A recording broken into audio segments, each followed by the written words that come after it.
Good evening everybody, मेरे प्यारे बच्चों, welcome to the YouTube series of 25 important clinically oriented questions of various subjects at MIST FMG Next YouTube channel. MIST FMG Next YouTube channel में 25 important clinically oriented questions की इस series में जिसे अपन आज से शुरू कर रहे हैं उसमें आप सबका स्वागत है. You all are welcome. And our purpose, our goal is let everyone pass this exam. May everyone pass this exam with flying colors. So the purpose of today's session will be, in these 25 questions of Obs Gynae, we will try our level best and we will do it together. We will try our level best to cover all the important areas of Obs Gynae, and to discuss those areas in the form of clinical questions, we will be differentially diagnosing various options, why this is the answer, why this is not the answer. So in the examination hall, if we get this kind of question and we are stuck among the choices, how to arrive at the most appropriate answer or most appropriate choice. This is our goal. And once again, a proud privilege to introduce, all of you know him, Dr. Jafar, All India Rank 1, last session student from MIST. So it's a proud moment to share this picture once again. He scored All India Rank 1. He is the MIST student of last session. Wonderful. Let's begin our journey with question number 1. First question, a 53-year-old lady. Her age is 53 years. Everything is important. How to approach a question, beta? The age is 53. She presents with history of irregular bleeding per vagina. So first thing, we should look at the age of the patient. Then what is the complaint of the patient? Her complaint is irregular bleeding per vagina.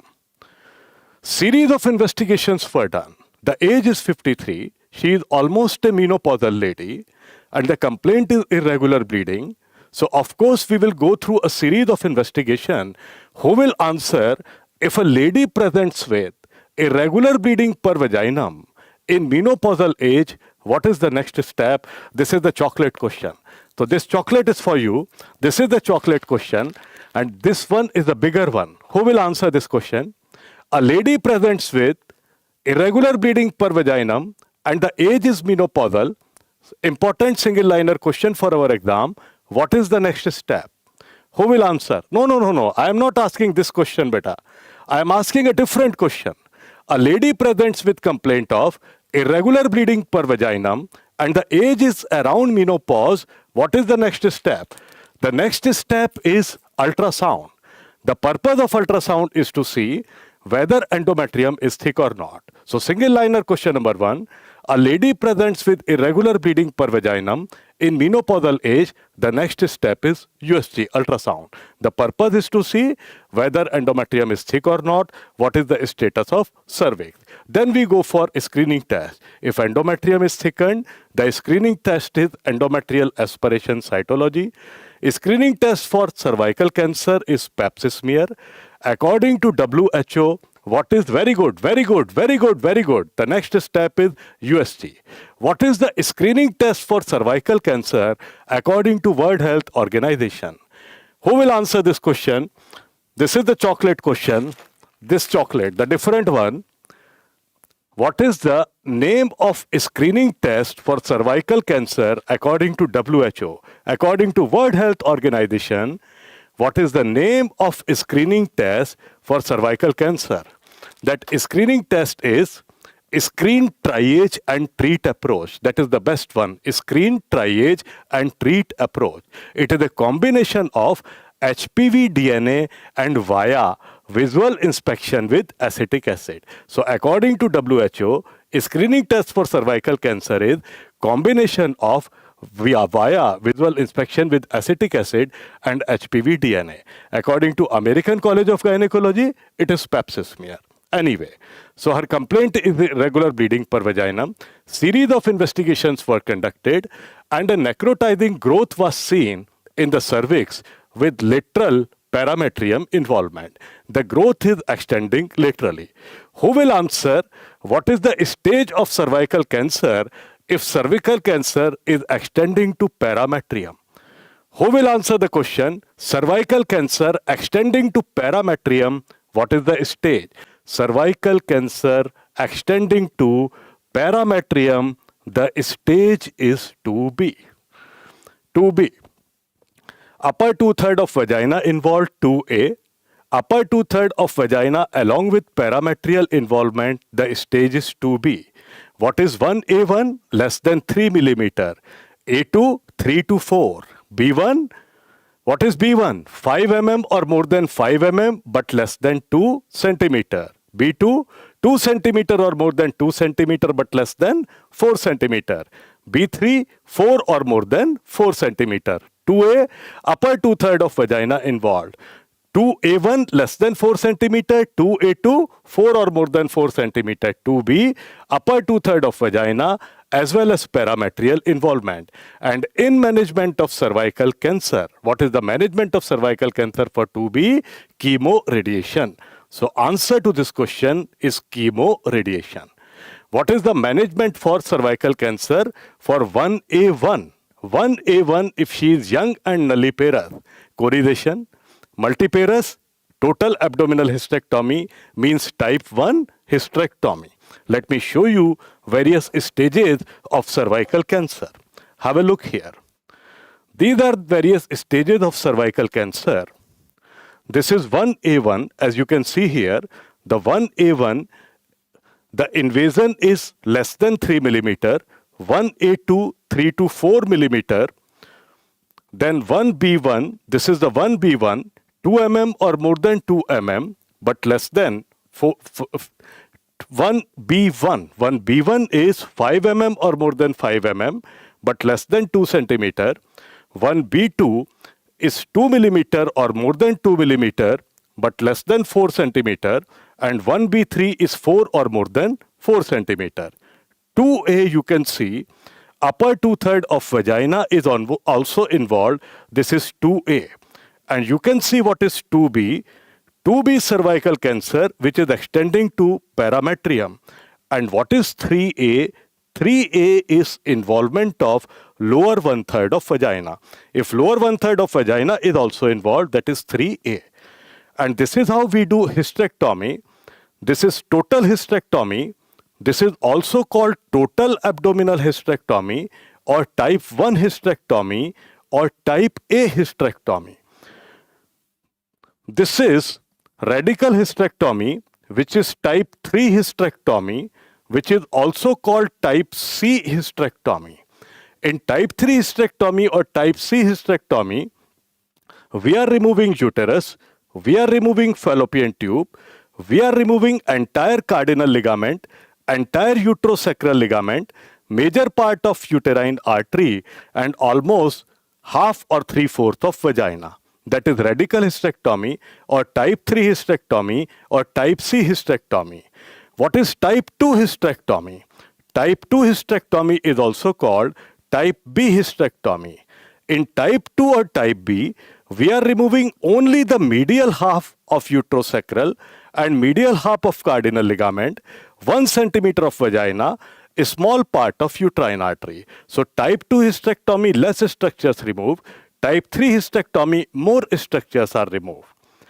Management of cervical cancer, 2B onwards or 2A2 onwards, in fact, is chemoradiation. Since this is 2B, management of cervical cancer 2A2 onwards is chemoradiation. So answer to this question is chemoradiation. These are ultrasound images. This is normal ultrasound image of uterus. This is urinary bladder, anterior wall of cervix, anterior wall of uterus, posterior wall of uterus and posterior wall of cervix. So this is a normal uterus and normal cervix. While you can see in this image here, there is an abnormal growth here in the cervix. So this is the cervical cancer. If you do a color Doppler ultrasound, you can see numerous vessels in this cervical cancer. Just one word before moving ahead. We have discussed Muhammad Ali and Bruce Lee multiple times in our classes. And we have discussed that Muhammad Ali and Bruce Lee, they were least afraid of the person who know multiple variety of tricks.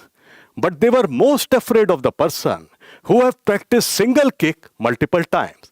मतलब मोहम्मद अली और Bruce Lee को उस इंसान से सबसे ज्यादा डर लगता था जिसने एक ही किक की प्रैक्टिस बहुत बार की है। और कभी कभी ना मोहम्मद अली थक जाता था, और जब मोहम्मद अली थक जाता था, थक के ऐसे बैठ जाता था। यही फर्क है एक नॉर्मल बंदे में और मोहम्मद अली जैसे बंदों में। नॉर्मल बंदा जब थक जाता है ना, once a normal person feels tired, he will go to sleep. But what Muhammad Ali used to sing once he felt tired, यार मेरा कंप्यूटर इस टाइम कर क्या रहा होगा। The same way once we feel tired बेटा, जब हमको लगे हम थक गए यार, हमको केवल एक बात सोचनी है, यार what all India rank 1 may be doing at this time. वो बंदा इस वक्त कर क्या रहा होगा जो एफएमजी एग्जाम टॉप करेगा, जिसकी फर्स्ट रैंक आएगी, जिसकी 10th रैंक आएगी, जिसकी 50th रैंक आएगी, वो इस वक्त क्या कर रहा होगा, वो भी पढ़ रहा होगा।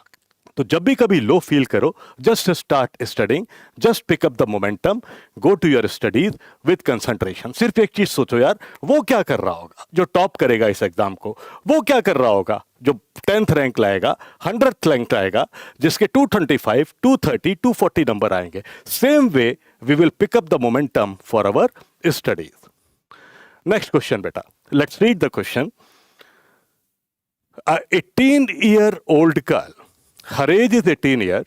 She presents with primary amenorrhea and cyclical pelvic pain every month. Secondary sexual characteristics are normally seen. So the complaint is primary amenorrhea. The age is 18 years. Secondary sexual characteristics, they are normal. On examination, central suprapubic bulge can be seen in the pelvic area. On per-rectal examination, a swelling is seen in the anterior aspect. What is the most likely diagnosis? What comes to your mind, beta? What are you thinking? What are you thinking? What is happening? 18-year-old girl presenting with primary amenorrhea, complaining that she suffers from cyclic pelvic pain every month. She is having this kind of pain every month. Secondary sexual characters normal. What is the answer? Very good. I am so happy, beta. This chocolate is for you. Once we meet, this chocolate is due for you. The answer is D, imperforate hymen. I am so happy. Why the answer is imperforate hymen? Let's dissect the thing. Normally, beta, this is the normal vagina, vulva. What is happening at vaginal opening? There is a thin membrane hymen which has an opening through which menstrual blood comes out.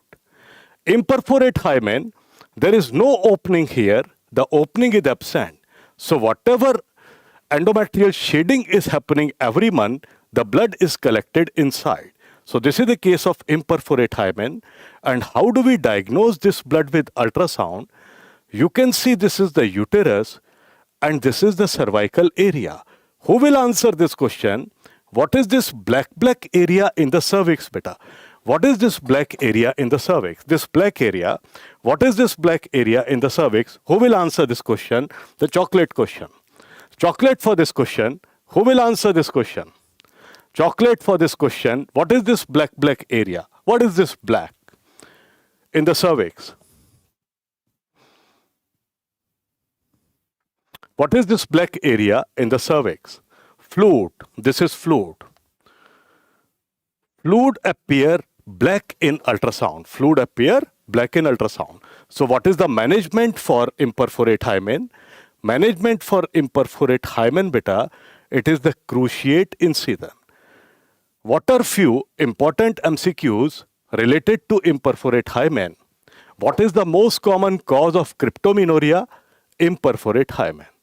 What may be the complication if there is obstruction outside, beta? If there is obstruction outside, like imperforate hymen, blood is not going out, so blood will go retrograde. It will go backward. So what may be the complication? It may lead to endometriosis. The complication of all the outlet pathologies where there is obstruction, where the blood is not going out, is endometriosis.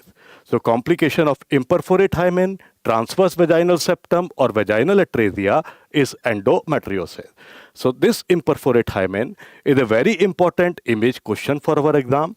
Various other clinical clues may be given in the question, like examiner may say a lady is presenting with primary amenorrhea. Per speculum examination reveal tense bluish bulging hymen. So one clinical keyword may be tense bluish bulging hymen. One clinical keyword may be central suprapubic bulge. Other keyword which is given in the question, per rectal examination will show fullness. What is the reason for fullness? The blood is collected inside. That is the reason for this fullness. Fine.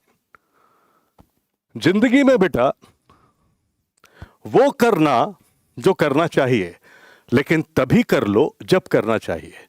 तो very important thing, वो ही करना है जो करना चाहिए. करना क्या है? करना क्या है? पढ़ना है. और क्या करना है? और क्या करने के लिए बोलूंगा? पढ़ना है ना. We have to study, but we have to study it on time only. आज वक्त है 49 to 50 days left, approximately 49 days left. आग लगा दो पानी में यार. 49 दिन में, इन 50 दिन में पढ़ाई की ऐसी गंगा बहा दो. इतना पढ़ेंगे हम 14-15 घंटे, 14-15 आवर्स शिद्दत से पढ़ेंगे. इन 49-50 डेज में हर चीज को कन्वर्ज करेंगे. Whatever we have studied, this is the time to do high revision, high quality revision, good quality revision of all the important areas. तो अभी के अभी करेंगे, अभी शुरुआत करेंगे. अगर किसी वजह से अभी तक हम अटक रहे थे, नहीं पढ़ पा रहे थे, we will pick up the momentum, we will start doing now. For which of the following procedures in the given OT list can you go with hysteroscopy? Beta, hysteroscope is the camera of uterus. It is the camera of uterus. With hysteroscope, we can see the pathologies of uterine cavity. So hysteroscope is the camera of uterus. With this camera of uterus, we can see the inside of uterus, means uterine cavity. And with the laparoscope, which is put in abdominal cavity, we can see the outer part of uterus. Here the question is, hysteroscopy has to be done. So with the hysteroscope, we want to see inner part of uterus. So inner side of uterus will be seen with the camera of hysteroscope. And what is the inner pathologies? What are the pathologies which are present inside uterus?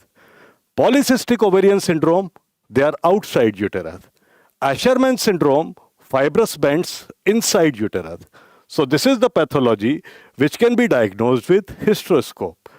Pelvic inflammatory disease, the most conclusive sign is trickling of pus via fimbrial end of fallopian tube, and gold standard to diagnose PID is laparoscopy. Subserosal fibroid, which is protruding out of serosa, so that would also be seen by ultrasound or laparoscope. So pathology which are present inside uterus, they are seen by camera of uterus, and here the pathology which is inside uterus is Asherman syndrome. So answer to this question is Asherman syndrome. Few other important questions related here are the gold standard investigation to diagnose pathologies of uterine cavity or any causes related to infertility in uterine cavity is hysteroscopy. Few other investigations are also done to diagnose the pathologies of uterine cavity. They are hysterosalpingography, HSG. One ultrasound, which is called saline infusion sonography or sonohysterography. So hysteroscopy, HSG hysterosalpingography and saline infusion sonography, which is also called sonohysterography, these three investigations are used to diagnose pathology of uterine cavity, and out of three, the best is hysteroscopy. So this is a beautiful question. Answer to this question is Asherman syndrome. Let us see how Asherman syndrome looks like. This is the ultrasound image, beta. You can see this is the endometrial cavity, and in endometrial cavity, these are fibrous band. These are adhesion. And what is this black area inside endometrial cavity? This is fluid. What we have done before ultrasound, we have instilled some fluid in uterine cavity via Foley's catheter. This is why this ultrasound is called saline infusion sonography, which is also called sonohysterography. So this is the ultrasound image, SIS, saline infusion sonography or sonohysterography. You can see this is the gross image. This is the normal uterus where endometrial cavity is normal. There is nothing inside it. While you can see this is the abnormal endometrial cavity where there are various fibrous bands inside. So this is Asherman syndrome, and obviously this can be diagnosed with the camera of uterus, that is hysteroscope. This is the hysteroscopy appearance. Once we put in the camera of uterus hysteroscope, and this is all the scopy images are circular because cameras are circular. And you can see these numerous fibrous bands which are present in endometrial cavity. So this is hysteroscopy image of Asherman syndrome. This is the investigation hysterosalpingography HSG. Already asked question in our FMG exam. You can see this is the filling defect here. Once we introduce the radio opaque dye in uterine cavity, and this black area is the filling defect, means dye is not filling this area.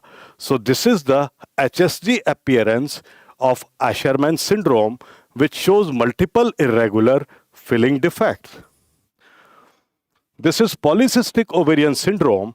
Because the pathology is in the ovary, so it cannot be diagnosed with the camera of uterus, that is hysteroscope.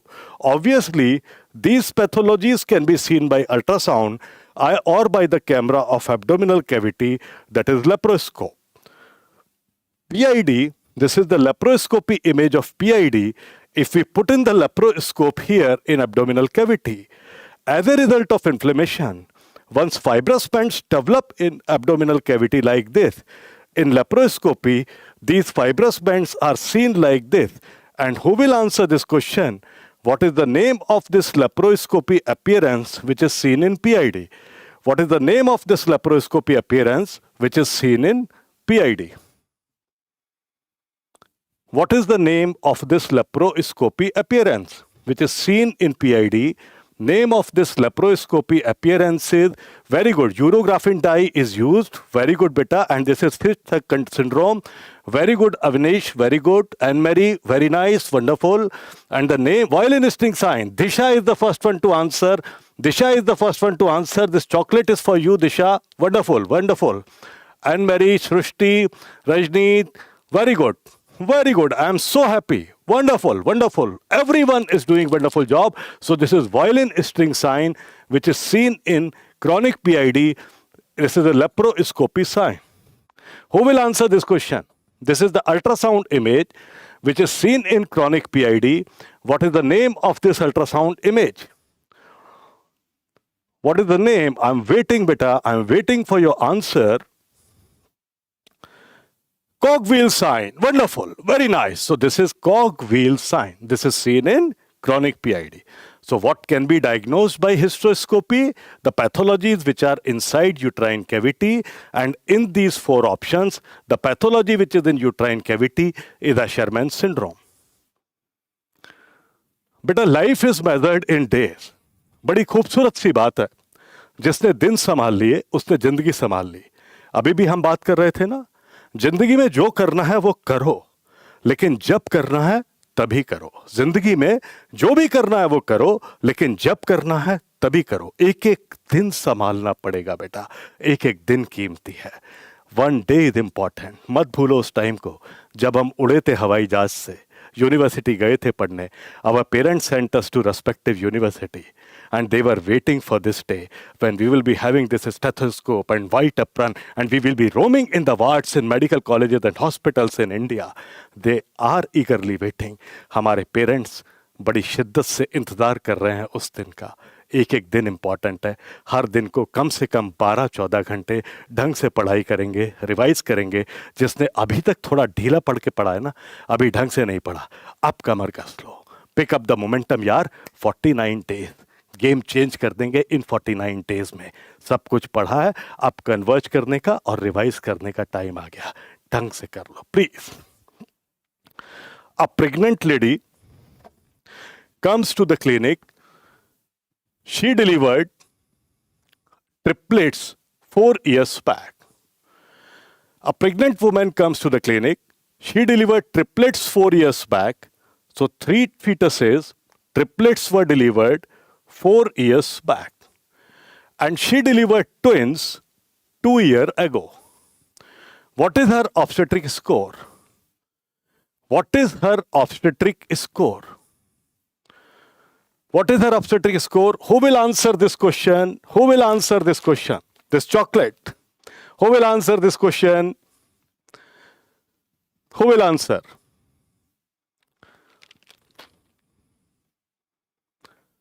Triplets 3 years back, twins 2 years back, she is pregnant for the third time.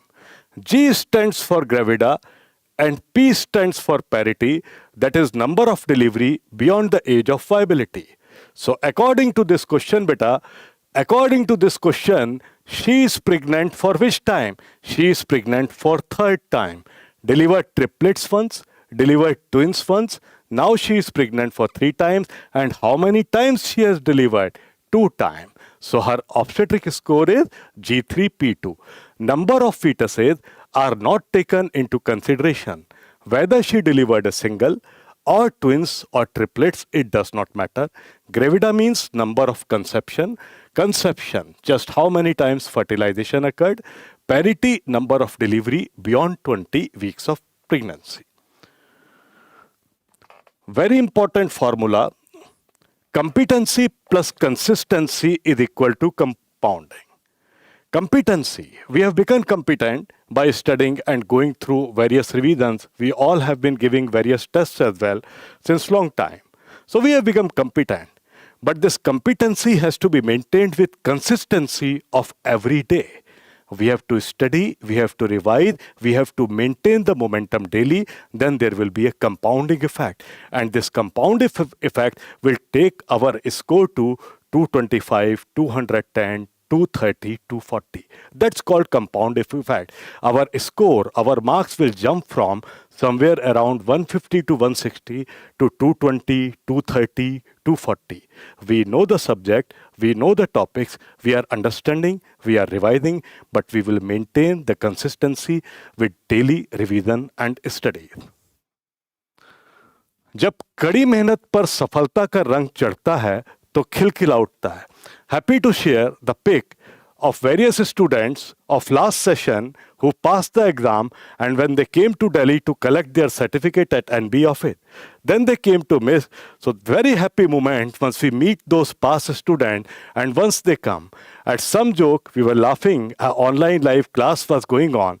तो जब कड़ी मेहनत पर सफलता का रंग चढ़ता है तो मस्त खिलखिला उठता है और बड़ी शिद्दत से इंतज़ार है बेटा. बड़ी शिद्दत से उस दिन का इंतज़ार है जब आप सब आओगे और इस तरह से खिलखिलाते हुए चेहरों के साथ अपन मुलाकात करेंगे, बैठ के चाय पियेंगे, कॉफ़ी पियेंगे, and we will enjoy, we will celebrate that moment.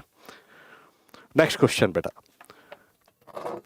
A lady presents in antenatal OPD. She is presenting in antenatal OPD with 3 months pregnancy. Her LMP is 5th September. Her LMP is 5th September 2023. Her cycle length is 32 days. Her expected date of delivery is calculated by Nigle's formula. And we all know in Nigle's formula, we add 7 to days and we count back 3 months, or it is 9 months plus 7 days. Everyone knows in the world. So 5 plus 7, 12. 9 minus 3 is 6. So answer to this question, her expected date of delivery should be 12th June 2024. But am I right, or it is something different? Am I right, or it is something different? What is her expected date of delivery? Very good, my dear loving students. 90% students are marking the answer D. I am very, very happy. 90% students are marking the answer D. The reason is this Nigle's formula is applicable for 28-day cycle. But in this question, beta, it is especially mentioned that her cycle length is 32 days. And according to Nigle's formula, if it is a prolonged cycle, we add additional days in the EDD. If it is a short cycle, we subtract shorter days in the EDD. So it is a prolonged cycle. Cycle length is 32 days. It is prolonged. So how many days would be added? Nigle's formula is applicable for 28-day cycle. And here it is 32-day cycle. Means cycle is prolonged by how many days? 4 days. So 28 plus 4 is equal to 32. So EDD should be 12 plus 4 is equal to 16th June 2024. Very good. Here only, I want to ask you one more thing. If the question was, cycle length is 26 days. If the cycle length by chance is 26 days, what would be the EDD? Chocolate question. This question deserves a chocolate. If cycle length was 26 days, beta, what would be the EDD? Who will write the correct answer? For 28-day cycle, the EDD is 12th of June. For 26-day cycle, it would be 26 day. Yeah, 12 plus 4, that is 4. Very good. Twinkle is the first one to answer. So this chocolate is for you, Twinkle. This chocolate is for you. For 26-day cycle, the EDD would be 10th of June. Wonderful. Wonderful.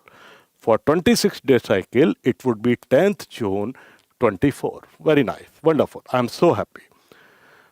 Happy to share one more pic of the last session students who passed the exam.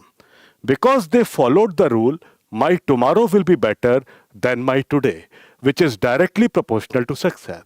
Any moment, beta, whenever we feel low, we have to think just one thing, my tomorrow will be better than my today.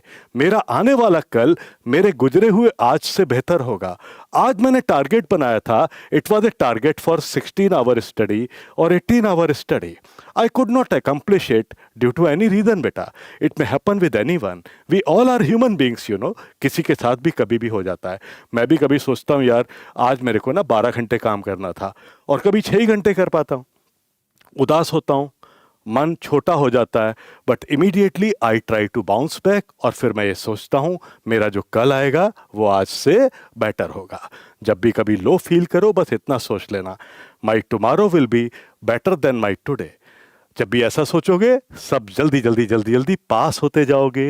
Once we start thinking like this that my tomorrow will be better than my today, we all will pass the exam.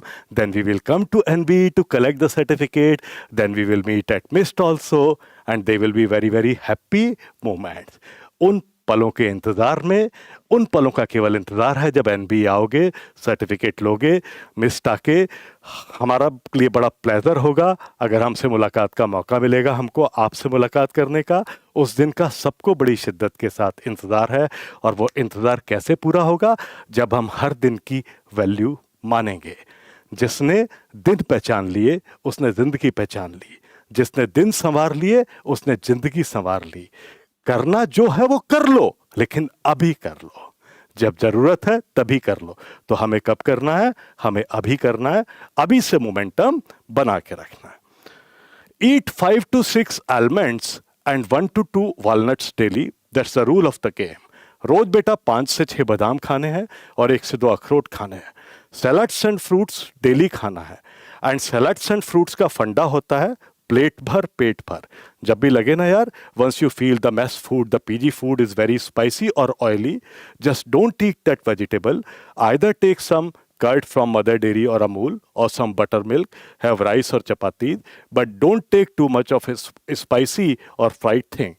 Our body is not the dustbin. We will not make our body dustbin. Or you can go to market, have some tomatoes, have some fruits. You can mix the almonds with that. Walk at least 15 minutes daily. And if possible, if there is some park near your home, take your workbook. I am not telling you to waste the time. Take your workbook, carry your workbook, go to the park, sit on a bench and have some sunlight for 10 to 15 or 20 minutes daily.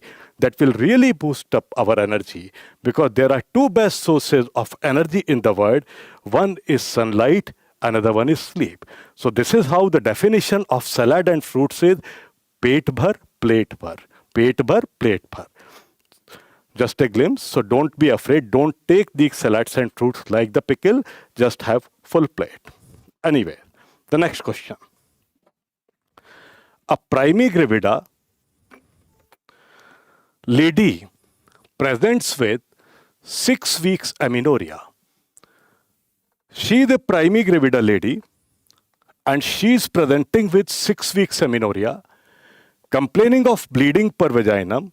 Her complaint is bleeding PV and lower abdominal pain. Urine pregnancy test is positive and serum beta HCG levels are 2800 international units per liter. A mass is felt in the left adnexa, measuring 3.5 by 2.5 centimeter. Her vitals are stable.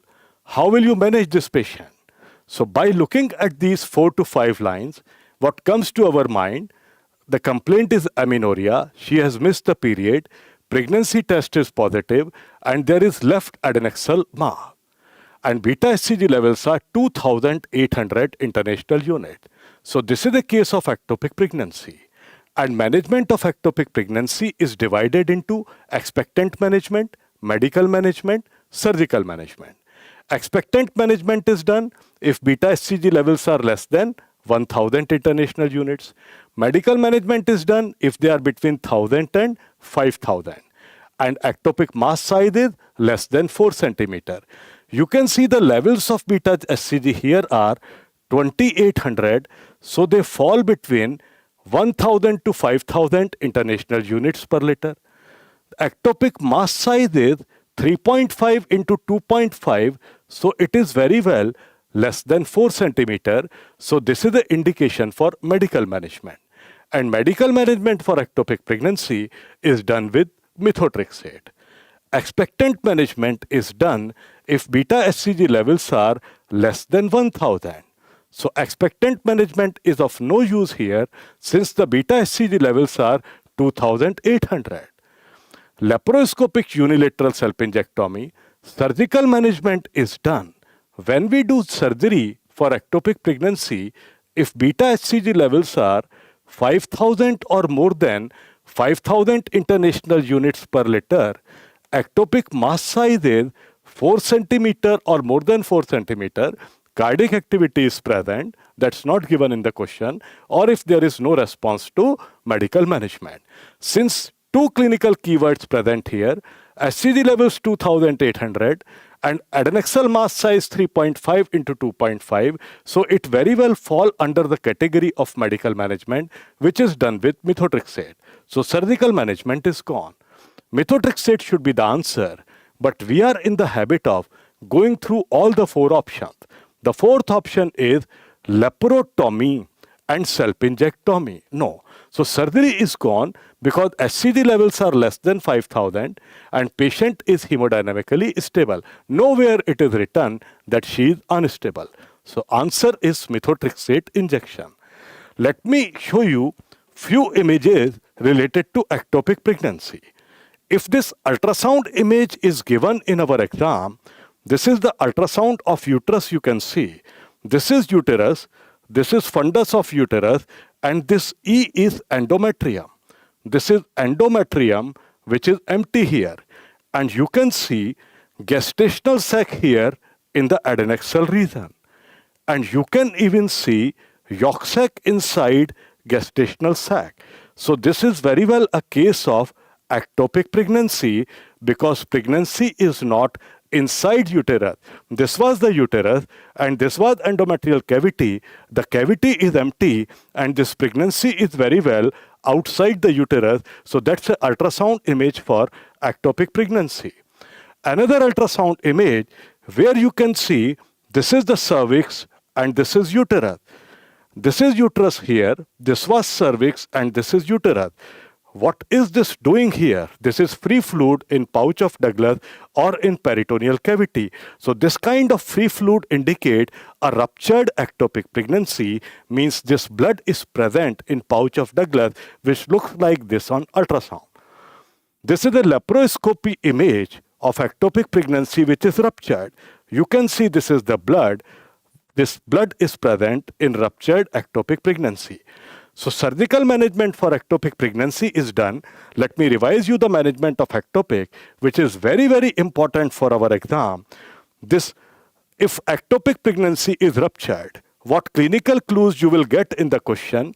Examiner may write that her BP is somewhere around 80/60, or examiner may use the word shock, the lady is in shock, or examiner may write hemodynamically she is unstable. Or examiner may give one more clue that she is having shoulder pain, which is called Danforth sign. Because this massive hemoperitoneum, this blood irritated diaphragm, and the pain is referred to shoulder, which is called Danforth sign. So if these kind of keywords are written, then we will go for an immediate laparotomy, because that has to be a life-saving surgery. Laparoscopy preparation, pneumoperitoneum and all takes time. So laparoscopy cannot be done. We do not have time for laparoscopy to create a pneumoperitoneum if ectopic has already ruptured. Laparoscopic surgery can only be done if vitals are stable. So surgery, vitals stable, laparoscopy. In laparoscopy, if primigravida, linear salpingostomy. If multigravida, unilateral salpingectomy. If ectopic is ruptured, laparotomy, and of course unilateral salpingectomy. Another very important point, if we are removing the fallopian tube, in ectopic surgery, we never take out the ovary. So it is only salpingectomy, and it is never a salpingo-oophorectomy.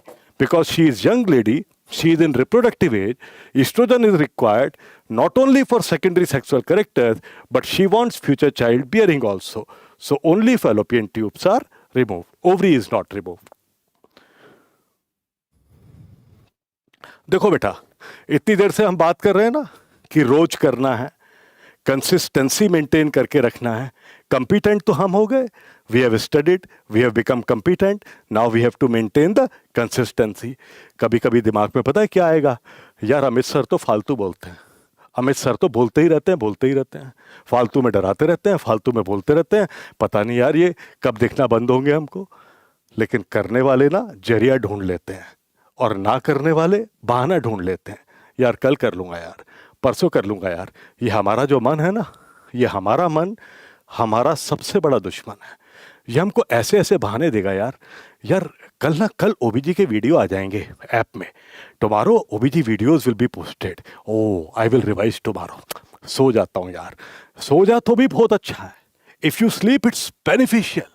Sleep is a good source of energy. पर सोते कहाँ हैं हम पता क्या खोल लेते हैं, या फ़ोन में वो क्या बोलते हैं ना उसको, इंस्टाग्राम, और पता नहीं कितने कितने ग्राम है, और वो सारे ग्राम हमारे दिमाग का क्या बना देते हैं, दही. इसलिए जब पढ़ने का दिल ना करे ना, सो जाना. Sleep is a good source of energy. Don't waste your time on various social media apps. 49 days left. Parents are waiting. घर पे इंतजार है उस पल का, उस एक पल का इंतजार है जब क्या होगा, खिलखिलाहट. हा हा हा हा, ऐसे खिलखिलाएंगे हम सब, बच्चे भी टीचर्स भी, सब मिलके खिलखिलाएंगे. और जब खिलखिलाहट चेहरे पे आएगी ना, वो खुशी किसी डायमंड, किसी सफायर, किसी गोल्ड से कहीं कहीं ज्यादा बड़ी है. वो खुशी अनमैच्ड है बेटा. उस खुशी के इंतजार में हम शिद्दत से पढ़ेंगे, एक एक मिनट यूज करेंगे. While conducting delivery, you perform the maneuver shown below. You were conducting a delivery, and while conducting delivery, you perform this maneuver which is shown here. Following this, there is incomplete separation of the placenta and massive hemorrhage. What is your next step in management? So this image is given during delivery. When you were conducting the delivery, you were doing this maneuver, and it is clearly written that this is umbilical cord. You were pulling the cord. At the same time, you were giving abdominal counter traction. So this is called controlled cord traction, or modified Brand and Reuse technique. Let me explain you. This is how we do. What examiner is asking is something like this. Look here. So this is umbilical cord. This is the placenta which is placed inside. This is the placenta which is inside, and this is what examiner is asking, that fetus has been delivered, and this is the cord. Now what you are doing, you are pulling the cord. How we do controlled contraction? Once we pull the umbilical cord, at the same time, we push the uterus up, cephalad. So this is called controlled contraction or modified Brent-Andrews technique. And the question says, when you were doing this, the placenta was incompletely separated, it remained inside. Now what has to be done here? Either we can give oxytocin injection first for uterine contraction, because the most important factor for placental separation from uterine wall is uterine contraction. So we give injection oxytocin. If it does not suffice the purpose, we put our hand inside and we take out the placenta. This is called manual removal of placenta. So before doing manual removal of placenta, first oxytocin injection is tried, which contracts uterus, because the most important factor for placental separation from uterine wall is uterine contraction. Oxytocin is not given in the question. So what is the next best answer? Manual removal of placenta. This should be the answer. Let us see various other options. Another option which is mentioned here is Johnson method. What is this Johnson method? Johnson method is tried for, who will answer this question? Johnson method is used to treat which condition? Johnson method is used to treat which condition? Voice is low. How do you say that voice is low? I think voice should be fine. I think it should be fine.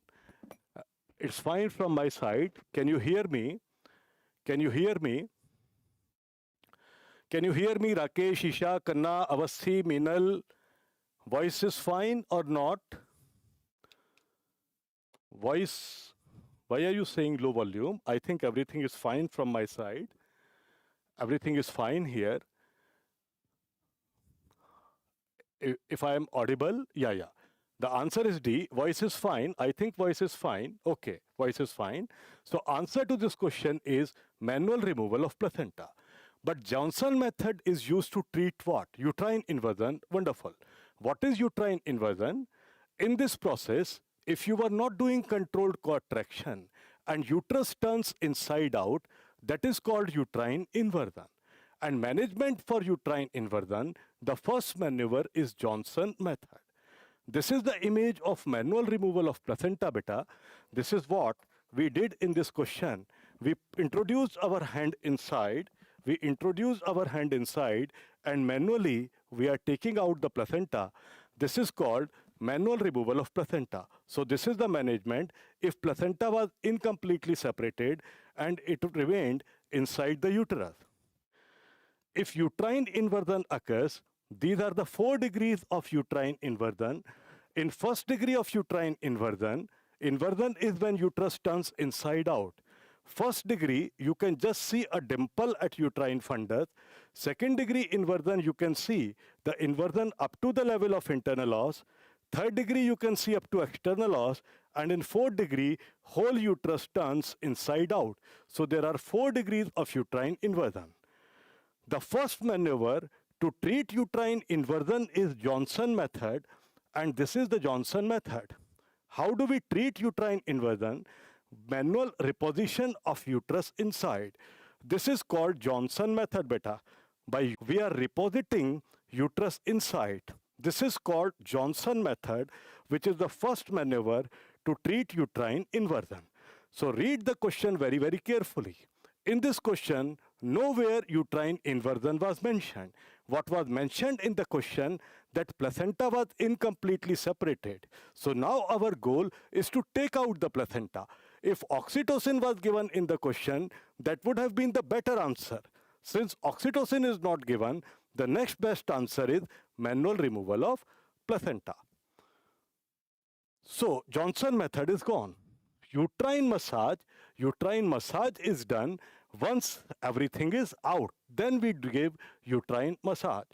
Balloon tamponade is given to treat postpartum hemorrhage. Balloon tamponade is used to treat postpartum hemorrhage. This is not a case of postpartum hemorrhage. This is the case of retained placenta. Chalo. Hey Ajad Hum. So this is a pic from 15th August class. There was a class on 15th of August. It was not on 15th of August, one day before 15th of August. We celebrated that day. So this is the class pic. And all the students thought that they are free. Ajad. Hey Ajad Hum. So like we feel on 15th of August that Hai Ajad Hum, feel Hai Ajad Hum now also. Kisse Ajad hai hum? We are free from all the worries. We are free from all the depression. We are free from all the loneliness. Jisko jana hai chhod ke jao. Bye bye, tata. Anyone who wants to leave us, bye bye. A big no, tata, bye bye. We are busy with our studies. हमारे पास बहुत कुछ है करने के लिए. हमारी जिंदगी से जो निकलना चाहता है ना, पतली गली से निकल जाए. हमारे पास बहुत कुछ है करने के लिए. हैं आजाद हम अपनी पढ़ाई के साथ, अपने रिवीजन के साथ, मन से भी और तन से भी. चलो, identify the blue coloured area shown in this image. Blue colored area. Now, so this is the pelvis and this is the blue colored area. This is the question. Identify the blue colored area shown in this pelvis image. So this blue colored area is at the level of fourth sacral vertebra. And we know at the level of fourth sacral vertebra, this is the level of mid-pelvis. Let me revise you the pelvis. So the answer is mid-pelvis. Let me just revise pelvis in 5 minutes. In 5 minutes, I will revise all the diameters of pelvis. Look here.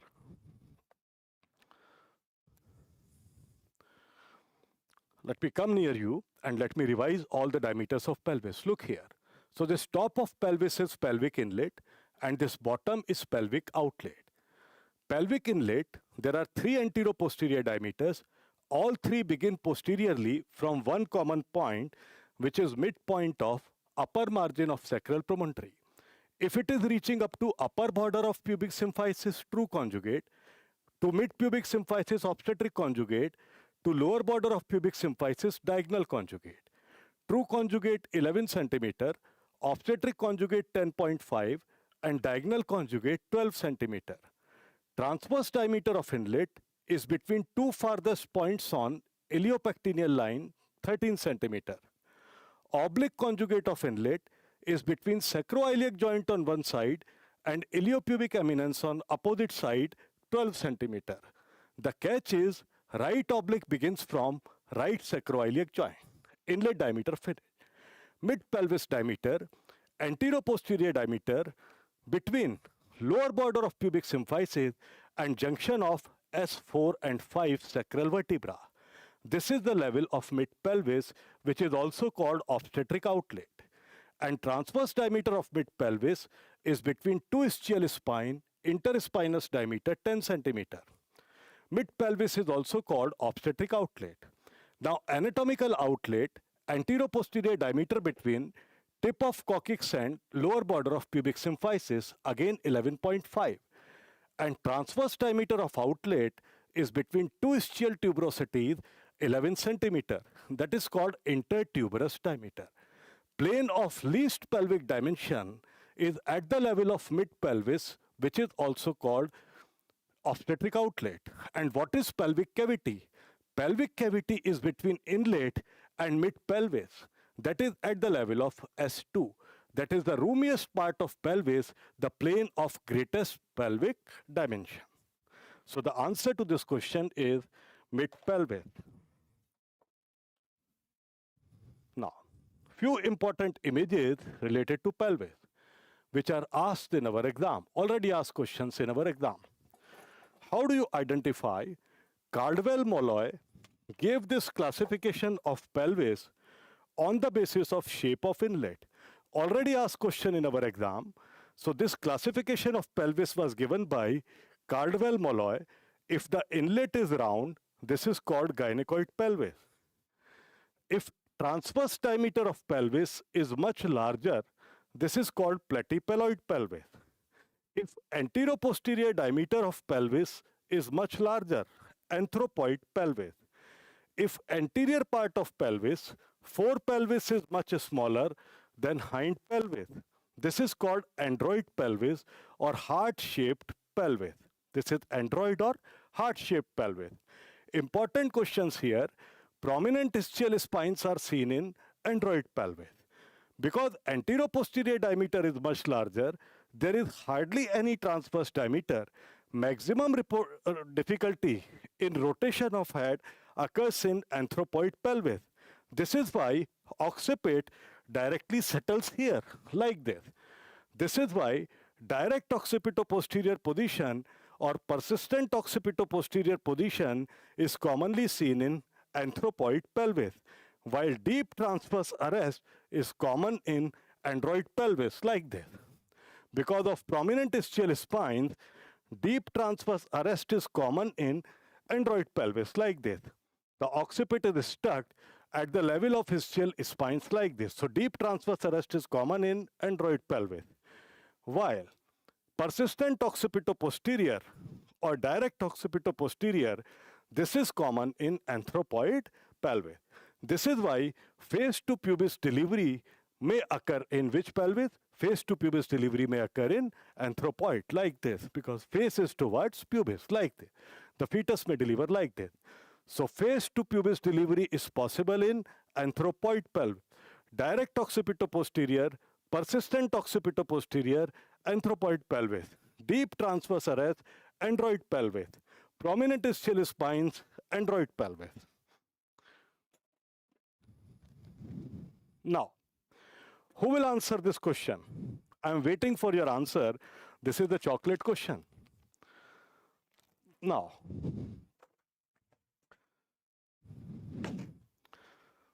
fine. This chocolate. Who will answer this question? What is this pelvis? You can see one ala of sacrum is present here, but other ala of sacrum is absent. This question. What is this pelvis? One ala of sacrum is present, another ala of sacrum is absent. Chocolate question. What is this pelvis? I think there is, yeah, I can understand. Nigles, wonderful. Wonderful. Nigles pelvis. Anne Marie is the first one to answer, then Amit Patel, Farhan, very wonderful. Very good. So this is Nigles pelvis. Nigles pelvis. What is this pelvis?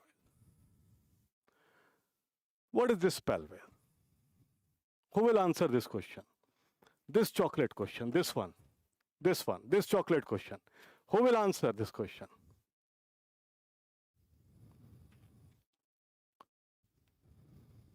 I'm waiting for your answer. What is the answer to this image question? What is this pelvis?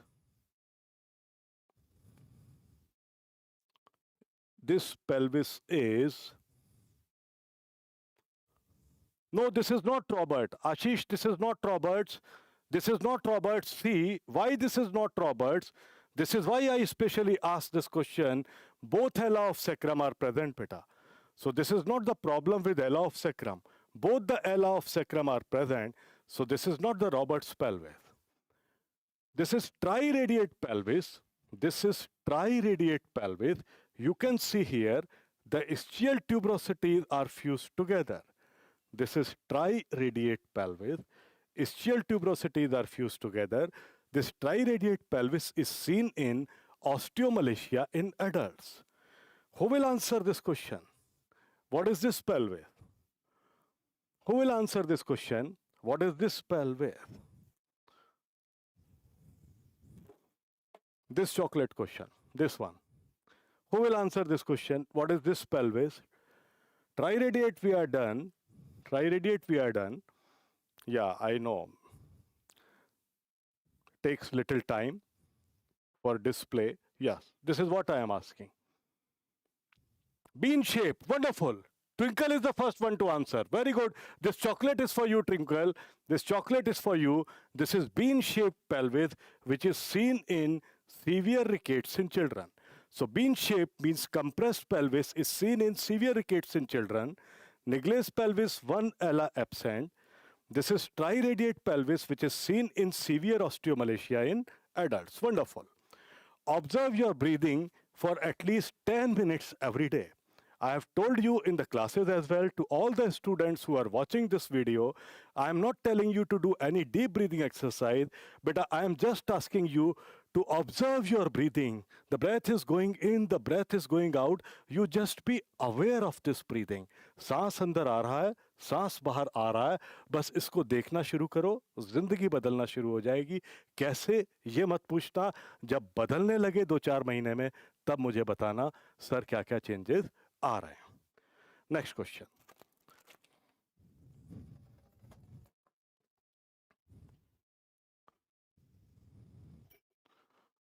You are examining a multigravida in the second stage of labor. So the lady is a multigravida lady. She is a multi-lady, and you are examining her in the second stage of labor for the past 2 hours. On examination, contractions are adequate, cervix is completely dilated, head at station 0, with molding 2+. The sagittal suture is in the right occipito-transverse direction. The sagittal suture is in the right occipito-transverse position. Which of the following is carried out for the management of this patient? So what comes to your mind, beta? Head is at station 0, molding is 2+. We know 1+ molding is physiological, 1+ molding when scalp bones touch each other. 2+ molding, scalp bones overlap each other but can be separated. 3+ molding, scalp bones overlap each other but cannot be separated. We know 1+ molding is physiological, while 2+ and 3+ molding are pathological. So some obstruction is happening where 2+ and 3+ molding is seen and head is 0. What has to be done here? Cervix is completely dilated, uterine contractions are good, and sagittal suture is in right occipito-transverse position. So it is clearly mentioned that this is a case of deep transverse arrest like this. This is a case of deep transverse arrest. What is deep transverse arrest? Where occipit, deep transverse arrest is where occipit is stuck in transverse plane and sagittal suture is lying in transverse plane, and if it happens for more than 1 hour despite of good uterine contraction and complete cervical dilatation. So this is deep transverse arrest. Deep and management of deep transverse arrest. If nothing is mentioned, cesarean section. If cesarean section, forceps and vacuum all are mentioned, cesarean section. If cesarean is not mentioned, then what is preferred between vacuum and forceps? Vacuum is preferred because vacuum promotes auto-rotation due to suction. This is the vacuum. We apply vacuum, and because vacuum is connected to suction machine, because of negative suction pressure, vacuum promotes auto-rotation. So in management of deep transverse arrest, if we have to choose between forceps and vacuum, vacuum will be preferred. But if cesarean is given in option, cesarean will be the best answer. So this is the case of deep transverse arrest. Cesarean section is given in the option, so it would be the best answer. If cesarean section was not given in the option, suppose cesarean was not in the option, then the best answer is, first best answer is cesarean and second best answer could be vacuum. But why vacuum could not be applied here in this question? Prerequisite for vacuum and forceps is station should be 2++2 or at least more than +2 or +2. Here the station is 0, so vacuum is gone. So best answer to this question is cesarean section, LSCL. Now, if we are applying forceps, important image question for our exam. This is the outlet forceps, already asked question in our exam. This is the outlet forceps, which we discussed in our class as well. This is the forceps. Left blade is applied first. We apply the left blade first. This is the cephalic curve, the inside one. This is the cephalic curve, and the outside one, which adjusts with the pelvic wall, that is the pelvic curve. The shortest forceps is the outlet forceps. Outlet forceps is the one which is applied at +3 station. So this is the outlet forceps applied at +3, while low forceps are applied at +2 station. Another important question, beta, what is the longest forceps? This is Piper's forceps. It has long perineal curve. This is the longest forceps. And Piper's forceps is used to remove the aftercoming head in the breech presentation. So Pipers are used to deliver aftercoming head in breech. But that is used in developed countries like America. In India, aftercoming head is delivered by Burn-Marshall method. So two important image question. Longest forceps which has long perineal curve is Piper forceps, and shortest forceps, which is the most commonly used forceps, is outlet forceps, which is also called Wrigley's forceps. Important image question for our exam. This is how these forceps are applied. And this is the image of vacuum. Vacuum can be applied even in the unrotated head because vacuum promotes auto rotation. Nothing is stronger than a small hope that doesn't give up. Another happy moment to share this pic in an online live class when this student came to meet after collecting the certificate from NB. So me and Akshay sir, we are feeling so happy, and you can see the happy faces, That's the thing which need to be shared, See all the three faces. Teachers happy, students happy. Teachers happy, students happy. We want to see that moment. रोज करो, थोड़ा थोड़ा करो. रोज पढ़ो, थोड़ा थोड़ा पढ़ो, लेकिन करो जरूर. लेकिन तभी कर लो जब करना चाहिए. देर ना हो जाए कहीं, देर ना हो जाए. चलो.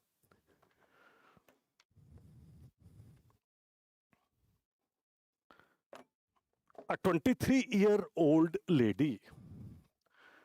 23-year-old lady is evaluated for primary infertility. Hysterosalpingography was done and reveals the findings shown below.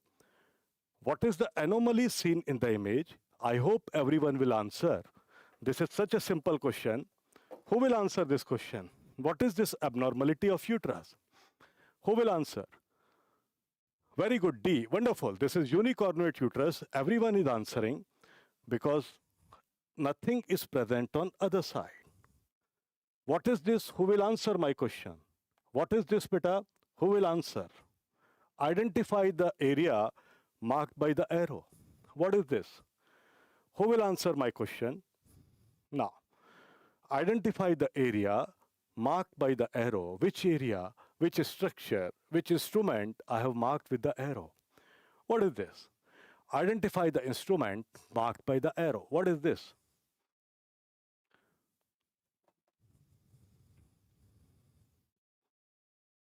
Now, I'm waiting for your answer. Yeah.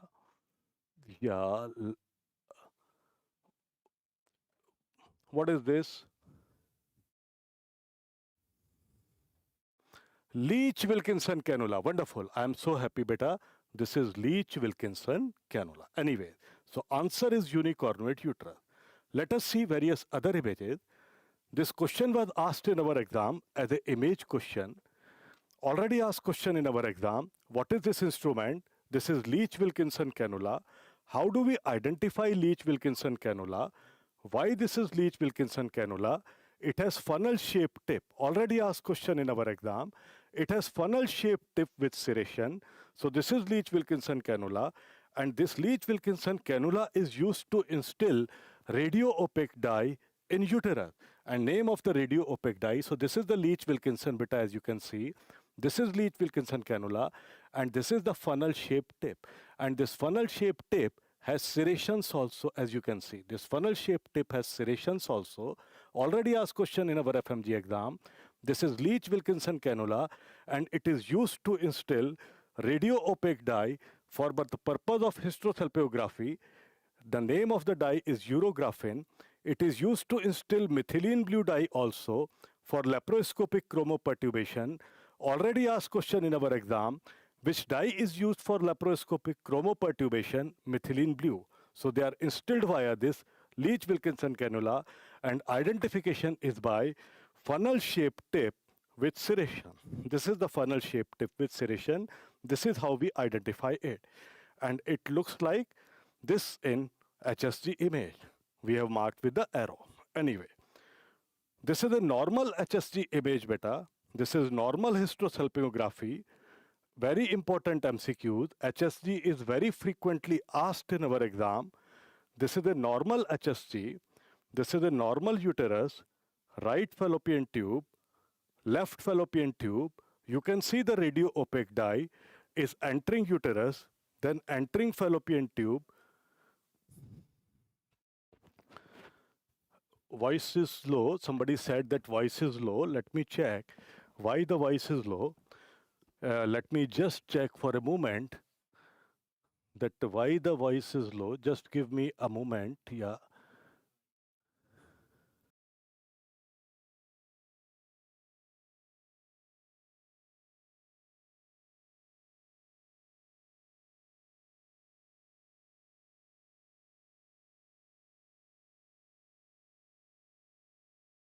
Voice is okay now. I hope the voice is okay now. I think it's okay.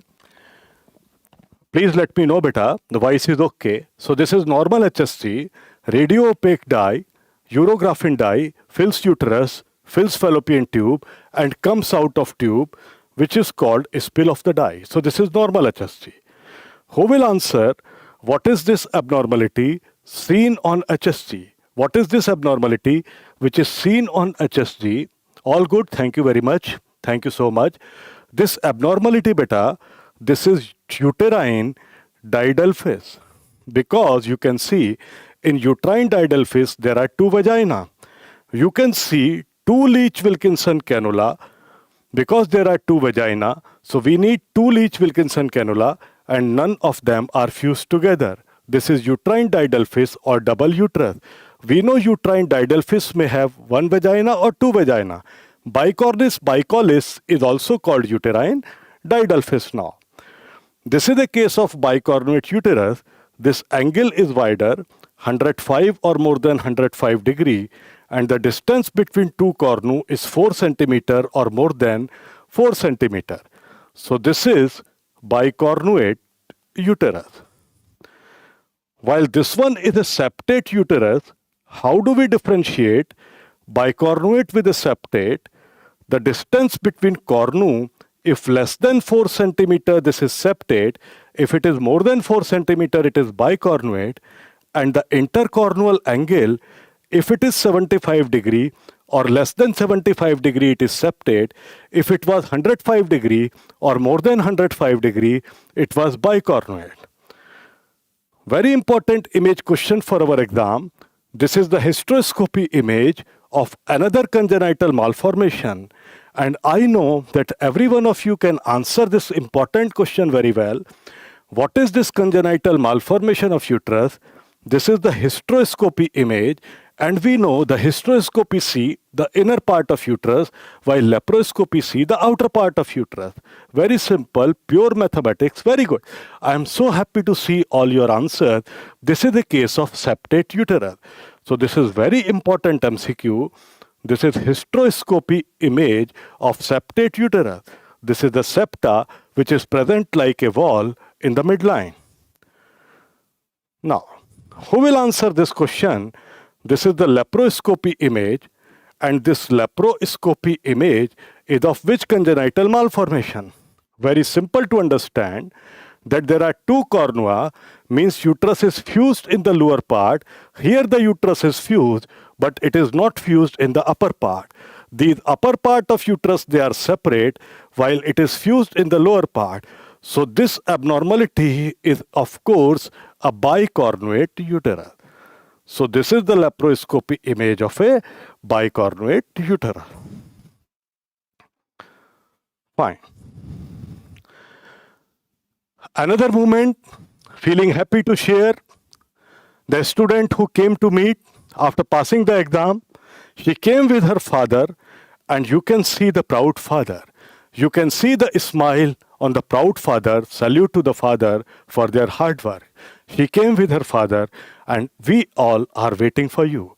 Once you will be coming here with your parents, it will be a proud moment, beta, to have a cup of tea with your parents if you give us a chance to meet. अगर आप मिलने आओगे तो हमारा अहोभाग्य, बहुत अच्छा लगेगा. It will be a pleasure if you are coming to meet. We'll have tea, coffee, snacks, lunch or dinner, whatever. ये सब तो बहाना है यार. वो खुशी जो है ना, वो हैप्पीनेस है, वो अनमैच्ड है. इन लाइनों के लिए पढ़ लो यार. Imagine someone is smiling or feeling joy whom you care for deeply. And who is this someone, yaar? Who is this someone? This someone is the most respected person of our life, our parent. इनके लिए पढ़ना है हमको. Imagine someone is smiling or feeling joy just because of you, बेटा. आपकी वजह से आपके पेरेंट्स के चेहरे पर ये मुस्कान चाहिए. पढ़ लो यार. रोज करो, थोड़ा थोड़ा करो, कंसिस्टेंटली करो. कंपिटेंट हम हो गए, कंसिस्टेंटली करेंगे, कंपाउंडिंग इफेक्ट आएगा. And the compound effect is 150 to 160 marks will turn to 220, 230, 240. That's called compounding effect and it will come with consistency. जो करना है टाइम से करो, अभी करो, अभी के अभी करो. चलो next question.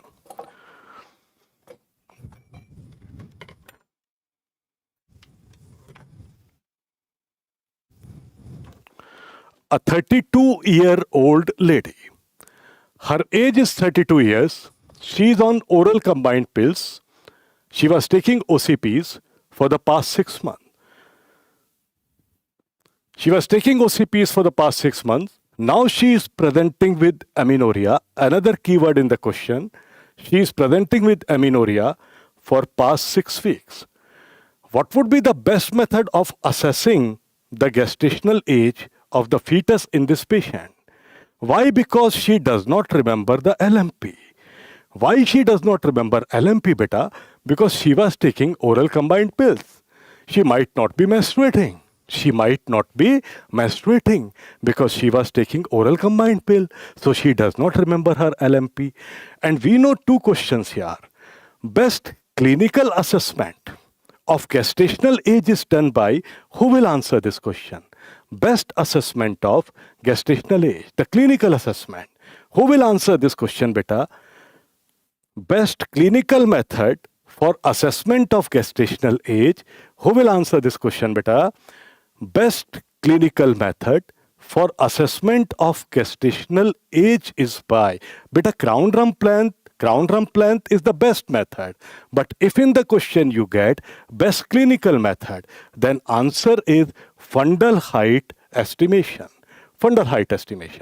If word clinical is not mentioned, only best method is mentioned, then we know crown rump length, CRL.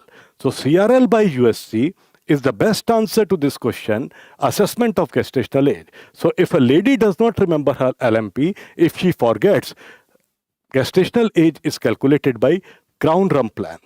Let me show you these ultrasound images which we see in early pregnancy. Look here. This is the early pregnancy ultrasound, beta. The first structure visualized in pregnancy by ultrasound is gestational sac. So this is the first structure which is visualized in pregnancy by ultrasound. This is gestational sac.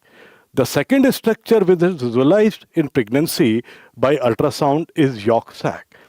And the third structure which is visualized in pregnancy by ultrasound is this embryo. So yolk sac is visualized number second. Gestational sac is the first structure, which is the bag, overall bag, which is gestational sac. This is the first structure visualized. Now, once the embryo is grown up, if you want to assess gestational age, overall best ultrasound parameter for assessment of gestational age, 30th July question. This was 30th July question. It was asked on 30th July, our own FMG exam question.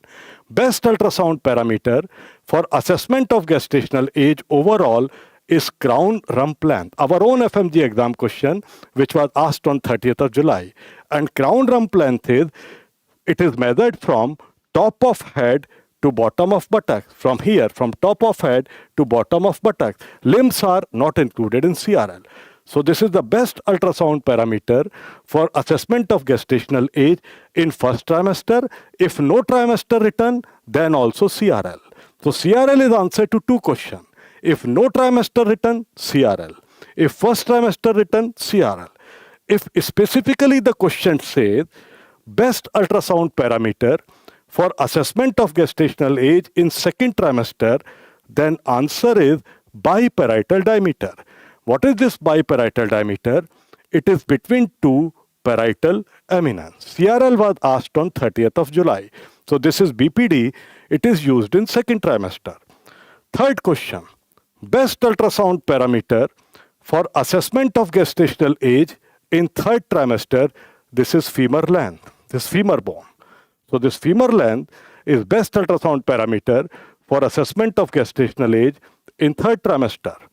And if the question is best ultrasound parameter for assessment of fetal weight or fetal growth, if the question is assessment of fetal growth or fetal weight is done by, this is abdominal circumference. So fetal weight or fetal growth is assessed by abdominal circumference.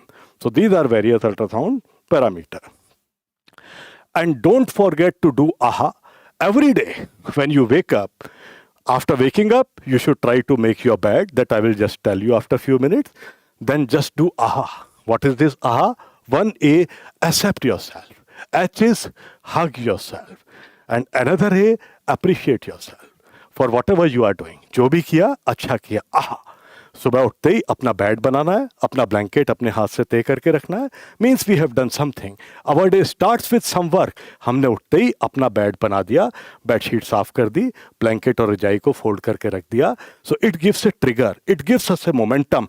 यार we have done something. सुबह उठने के बाद हमने कोई काम कर लिया. वंस वी फील नो कि हमने कुछ किया, तो हमारा दिल करता है हम कुछ और करें. तो दिट gives us a trigger and this builds us a momentum to do something more. And what is our something more? Study and revision. हमें लगेगा हमने कुछ शुरुआत कर दी करने की, अब हम अपनी पढ़ाई शुरू करते हैं. Next question, let's read. A 30-year-old lady. She is a 30-year-old lady, came with a history of diminishing axillary and pubic hair. Her age is 30 years.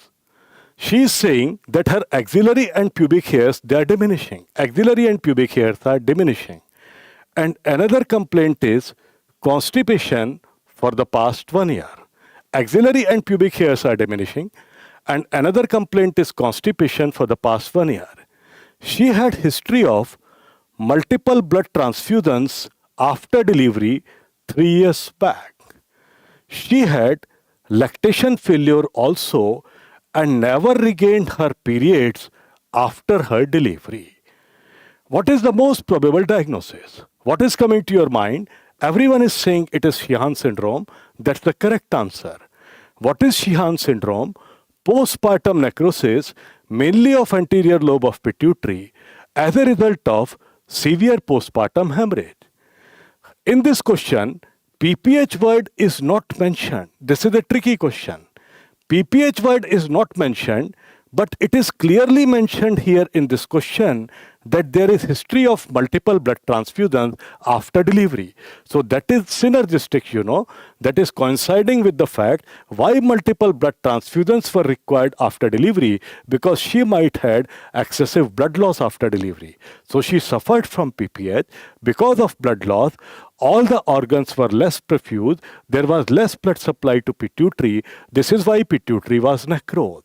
Because pituitary gland was necrosed, all the hormones which are secreted by pituitary, they started falling and almost negligible. This is why why she is saying that axillary and pubic hairs are disappearing, diminishing. Because axillary pubic hairs in females, they depend on androgen. And if pituitary is necrosed, ACTH is gone.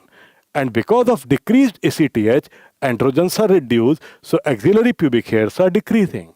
And she is suffering from constipation because of reduced TSH. She has developed hypothyroidism. This is why she is complaining of constipation also.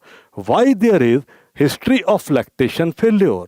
Because of necrosis of pituitary, there was no prolactin. This is why she was not able to feed her baby after delivery. So what is the diagnosis? diagnosis is Sheehan syndrome.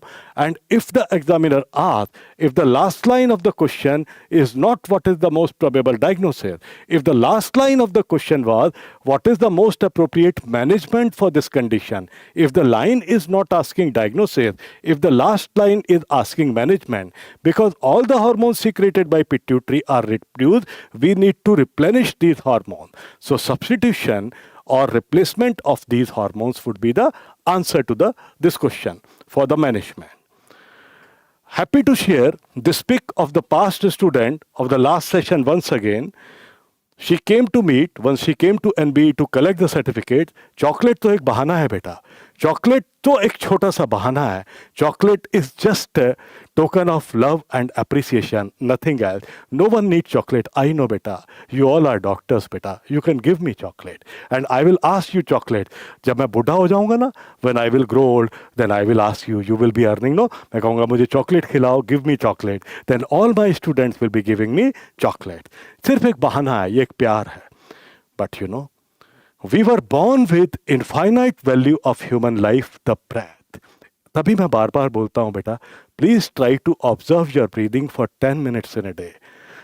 There is a reason why I am telling you beta. There is one reason. This is the first 1 hour step of a Vipassana meditation, which is a very tough meditation. I have done it for 6 times. It's a 10 days course, not going in that detail. I am just requesting you to observe your breathing just for 10 minutes in a day. The breath. Without any influence of wealth, without any influence of popularity, just that. This student, this girl started observing the breath and she was answering like anything for all the questions. This is why she got 2 chocolates.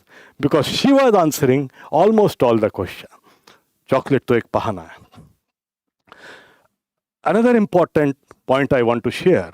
Whenever you feel low, depressed, जब भी कभी लगे यार मन नहीं लग रहा, वो छोड़ के चली गई, वो छोड़ के चला गया, आना जाना लगा रहेगा, तू नहीं कोई और सही, कोई और नहीं फिर तीसरा कोई और सही, ये एटीट्यूड रखना चाहिए. तू नहीं कोई और नहीं फिर कोई और, जो जाता है जाए, बाय बाय, अब एक bye bye. Sit up straight. जब भी लगे कभी लोनली फील कर रहे हो, sit up straight when you notice yourself slumping like this. Keep your spine erect and keep your shoulders straight. Keep your shoulders straight and keep your spine erect. Now feel depressed. Now feel lonely. यार spine को सीधा रखो, shoulders को straight रखो और अब मुझे दुखी होके दिखा दो. तुम हो ही नहीं सकते. Try तो करो यार. Just try. Fine. Next question.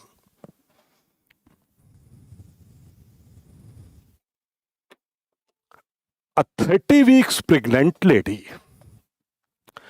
Gestational age is 30 weeks.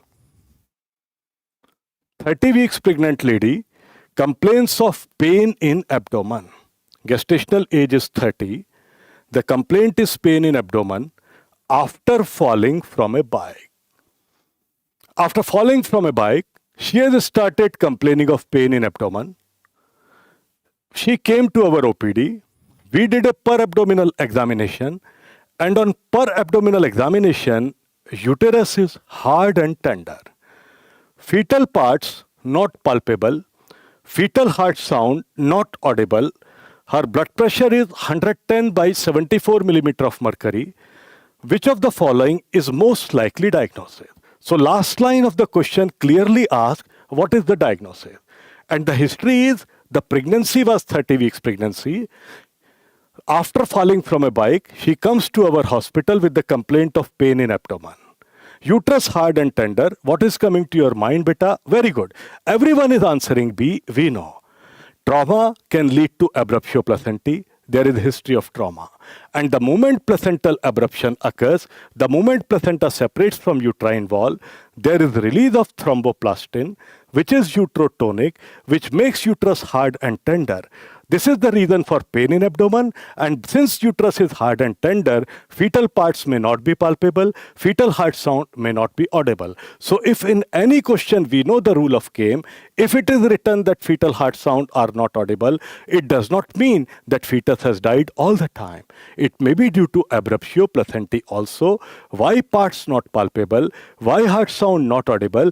Because uterus is hard and tender because of thromboplastin, which is released as a result of placental abruption. So answer to this question is abruptio placentae. Why answer is not placenta previa? In placenta previa, abdomen is soft and non-tender. In placenta previa, if the answer is placenta previa, abdomen will be soft and non-tender, and in placenta previa, it is causeless. It is painless. Painless, causeless. Here, the pain is there. There is a cause like trauma. Fetus hide behind uterus due to fear. No way. Uterine rupture. Why it is not uterine rupture? If it is a case of uterine rupture, how her blood pressure may be normal? If it is a case of uterine rupture, her blood pressure is definitely falling because of severe bleeding as a result of uterine rupture. So her BP cannot be normal. And moreover, one more thing, she will not say that she has fallen from the bike and she is saying pain in abdomen. If it is a case of uterine rupture, the other clinical keywords will be beta. Look here. If it is a case of uterine rupture, if uterus has ruptured, now the fetus has come up. Because the uterus ruptured, so fetus comes out of uterus. So if fetus comes out of uterus, the keyword in the question would be that fetal parts are palpable superficially. Because fetus comes out of uterus, there will be complete loss of station and position. In fact, most specific sign for uterine rupture is loss of station and position. The fetus which was going down suddenly comes superficially, anteriorly. So that will be in uterine rupture. And there will be massive free fluid in peritoneal cavity. Because if uterus ruptures, the blood is present in peritoneal cavity and the amniotic fluid which was present around fetus, that will also come in peritoneal cavity. None of these are written here, and blood pressure is also normal, so this is not uterine rupture. Few images related to this topic. Many a times image question of placenta previa has been asked. Question in waiting is image of abruptio placentae. As you can see here, placenta detached from uterus. This is uterine wall, this is uterine wall, and this is the placenta which has been detached from uterus. Because this placenta is detached from uterine wall, you can see this blood clot between placenta and uterine wall. So this is the image of abruptio placentae. This is the ultrasound image of abruptio placentae. This is the uterine wall, this one is the uterine wall, and this one is the placenta.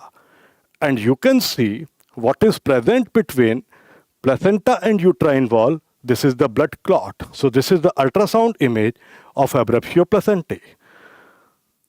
This is a gross image of covaliar uterus. What is a covaliar uterus? It is a wine-colored uterus, bluish red uterus. Why the uterus appear bluish red or wine-colored? Because in concealed abruptio placentae, the retroplacental blood comes to outermost layer of uterus serosa. This condition is called covaliar uterus, which is also called uteroplacental apoplexy. Important question, covaliar uterus or uteroplacental apoplexy is seen in which condition? It is seen in concealed abruptio placentae. This is the image of normal placenta and placenta previa. Already multiple times asked question. I told you placenta previa they have asked multiple times. This is the normal placenta, you can see. This is present in upper part of uterus, and most common location of placenta is upper posterior part of uterus. While this is the image of placenta previa, why this is placenta previa you can see here. This placenta is present in lower part. This is the level of internal os, and this placenta is covering internal os. So this is the image question of placenta previa. While this was the image question where there was blood clot between this placenta and uterine wall, that was abruptio placentae. This is the image of uterine rupture. If uterus ruptures, you can see the fetal head coming out of uterus. So this is the image of ruptured uterus. This is just a ray diagram to explain you that if there is history of a cesarean section was done in the last pregnancy. So this is a normal scar tissue.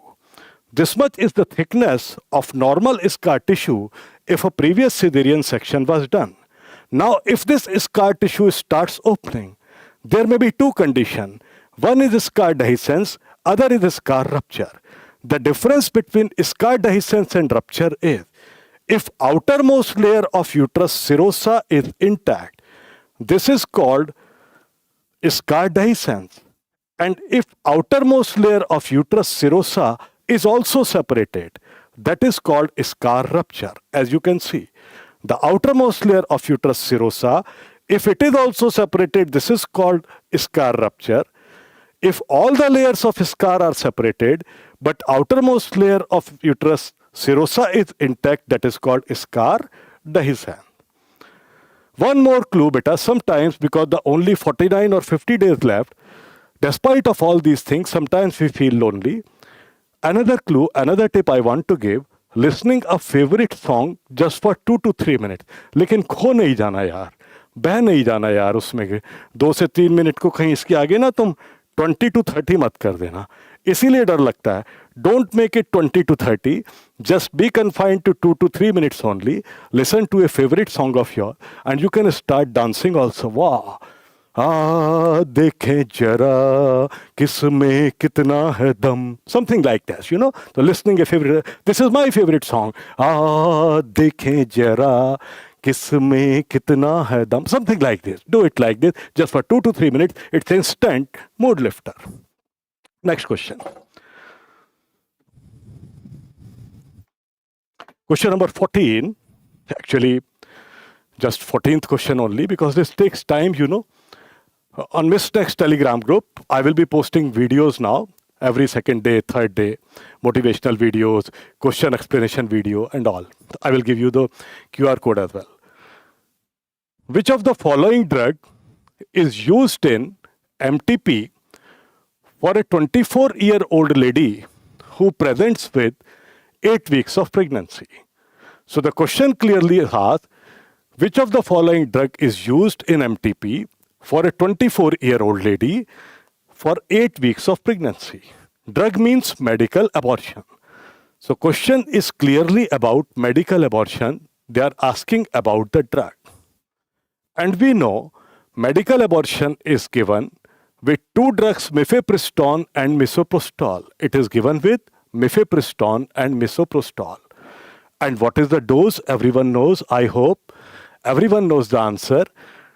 200 milligram mifepristone and 800 milligram misoprostol. Very important point, beta. Very important silly mistake, John. Misoprostol is in milligram or microgram. Misoprostol is in microgram. Very important silly mistake area. While mifepristone is in milligram. Mifepristone is antiprogesterone and misoprostol causes uterine contraction and cervical ripening. So this is gone. 800 milligram mifepristone, no. It is 200 milligram of mifepristone and 800 microgram of misoprostol. So there could be confusion between A and C.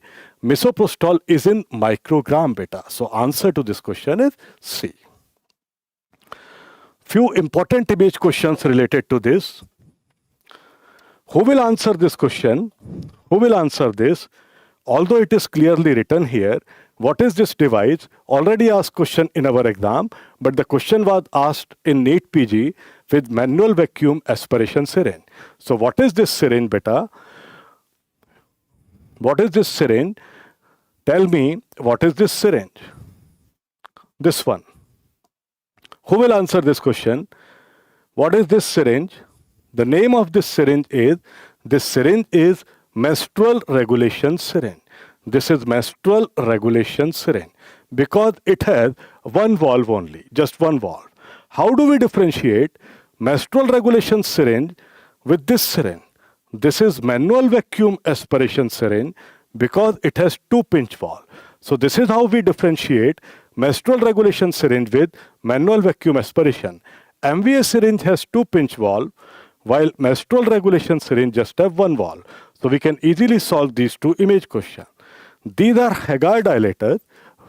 These are Hagar dilators which are used to dilate internal os before the surgical procedure, or they are used to diagnose cervical incompetence in non-pregnant lady also with number 8.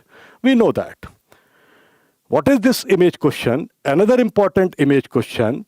How do we identify this? That this is Carmen cannula because it has two triangular openings at the end. This is one triangular opening. This is another triangular opening. So Carmen's cannula has two triangular opening at the end. Another important question here, beta, number of Carmen cannula correspond to diameter of cannula in millimeter, which correspond to gestational age in weeks. So, if I want to do MTP for a 10 weeks pregnancy, I need 10 number cannula. If I want to do MTP for 10 weeks pregnancy, I need a 10 number cannula, and diameter of 10 number cannula will be 10 millimeter. So very important question. These three things correspond to each other. Diameter of cannula in millimeter correspond to gestational age in weeks, which again correspond to gestational age. Diameter of cannula in millimeter correspond to number of cannula. And this is the procedure of suction evacuation, where we put Carmen's cannula inside, and this cannula is rotated inside by 360 degree and in and out, so the products of conception can be sucked from all around. Another very important MCQ, how much is the suction pressure required for the procedure of suction evacuation? Very important MCQ. Suction pressure required for suction evacuation is 600 millimeter of mercury. Another important MCQ, suction evacuation is used between 7 to 15 weeks of pregnancy. The question which was asked on 30th of July, suction evacuation may be used up to. So it may be used up to 15 weeks of pregnancy. Another very, very important question from this area. Now, another clue just in 30 seconds. Please find peace in imperfection. Nobody is perfect in the world. Please don't wait that when I will become perfect, I will start revising with more concentration. Nature's message is very clear. Real beauty lies in imperfection. Whatever you are, just pick up the workbook, make the momentum, just build up the momentum and start revising. जितना करेंगे, जितना भी outcome होगा, हम acceptable है. हम accept करेंगे, हम अप्रिशिएट करेंगे. कुछ नहीं करने से बेहतर है कुछ करना. करेंगे, डिप्रेस फील नहीं होंगे. जितने इम्परफेक्ट हम हैं उतने ही हम सुंदर हैं. All of the following are recommendations of WHO in the management of second stage of labor except. WHO recommendations for management of second stage of labor. Warm compresses to the perineum. Yes, it is a recommendation. Episiotomy is not recommended by WHO. Modified Ritgen maneuver is a recommendation. Perineal guarding is a recommendation by WHO. And why these are WHO recommendations? And they are done at the level of crowning. And the crowning is permanent visualization of scalp hairs. This is crowning, permanent visualization of scalp hairs, even when uterine contraction is over. Why we conduct modified Ritgen maneuver? The reason is to prevent perineal tear, and we have to facilitate the easy delivery of head. This is why perineal guarding is done. Warm compresses are applied to perineum to prevent perineal tear. Routine episiotomy is not recommended by WHO. Fundal pressure is not recommended by WHO. These three things are recommended by WHO. Very, very important for our exam. Image question which was asked in our exam, already asked question in our exam, and it was asked on 30th of July only, last session only. So this is the image of modified Ritgen maneuver. You can see we are pulling the chin. We are pulling the chin. This is modified Ritgen maneuver, and this is done at the level of crowning to facilitate easy delivery of head. The question which was asked on 30th of July on our exam, the question was image question of modified Ritgen maneuver. And this is done to prevent perineal tear. This is modified Ritgen maneuver. One more advice from my side, beta. You must be knowing white ash gourd. White ash gourd is called Safed Petha in Hindi. We call it Safed Petha. It's not Kaddu beta, it's not pumpkin, it's not watermelon, it's not pumpkin, it is white ash gourd, Safed Petha. And my advice, not only to you, for your parents as well, for everyone in your family, just prepare. You won't do anything beta if you are at home. If you are lucky that you are at home, you may request your parents, your mother, to prepare this white ash gourd juice in the morning and just take half glass of white ash gourd juice in the morning, empty stomach. Wake up, freshen up, then you can have half glass of this white ash gourd juice, which is called Safed Petha, before any breakfast. In fact, you should not drink or eat anything for 2 hours after taking this white ash gourd juice. This is magical, this is miraculous, not only for you, it will improve your memory and it will be highly beneficial for your parents and everyone in your family. Next question. A lady presents with restricted movements. Her complaint is restricted movement. So let's read the question. A lady presents with restricted movement. Her complaints are restricted movements. She gives history of lower abdominal pain 2 years back, which was treated by yellow kit. Now the lady is complaining of restricted movement, but she is giving history of lower abdominal pain 2 years back, which was treated by yellow kit. She is now complaining of pain in right hypochondrium also. When she moves, when the lady moves, she is complaining of restricting pain, means this is restricting her movement, and she is complaining of this restricting pain in right hypochondrium also, especially while she moves. What is most likely suffering from? What she is most likely suffering from? So look at the question here. The lady suffered from lower abdominal pain 2 years back when she suffered from PID. Means she suffered from PID 2 years back. PID was treated by yellow kit. So pus disappeared, inflammation disappeared, lower abdomen pain disappeared. Now what has happened? Because of that inflammation, fibrous bands developed inside. And these fibrous bands are the cause of the restricted movement. And we know sometimes these fibrous bands are so large and so numerous that they reach up to Gleason's capsule. So when the lady moves, she may complain of pain in right hypochondrium also. And this syndrome is called, all of you are knowing, chronic PID, and the name of the syndrome is, we have discussed very well in our classes, name of this syndrome is Fitz-Hugh-Curtis syndrome. What is this called? Fitz-Hugh-Curtis syndrome. Now, subserosal uterine fibroid on right side. Beta, in subserosal fibroid, she will not complain of restricting pain. There will not be any history of lower abdominal pain. There was no need to treat it with yellow kit. Endometriosis, the clinical keywords in endometriosis are beta, dysmenorrhea, dyspareunia, and infertility. This is the clinical cocktail of endometriosis. If these 3 words are given in any question, that lady is suffering from dysmenorrhea, dyspareunia, and infertility, the diagnosis is endometriosis. Nowhere dysmenorrhea, dyspareunia written. Adenomyosis, why it is not adenomyosis? The clinical keywords which will take the diagnosis towards adenomyosis will be dysmenorrhea plus menorrhagia. Dysmenorrhea and menorrhagia, if these 2 words are mentioned in the question, then the diagnosis is adenomyosis. So we are very, very clear. We have to pick up these clinical keywords in the question.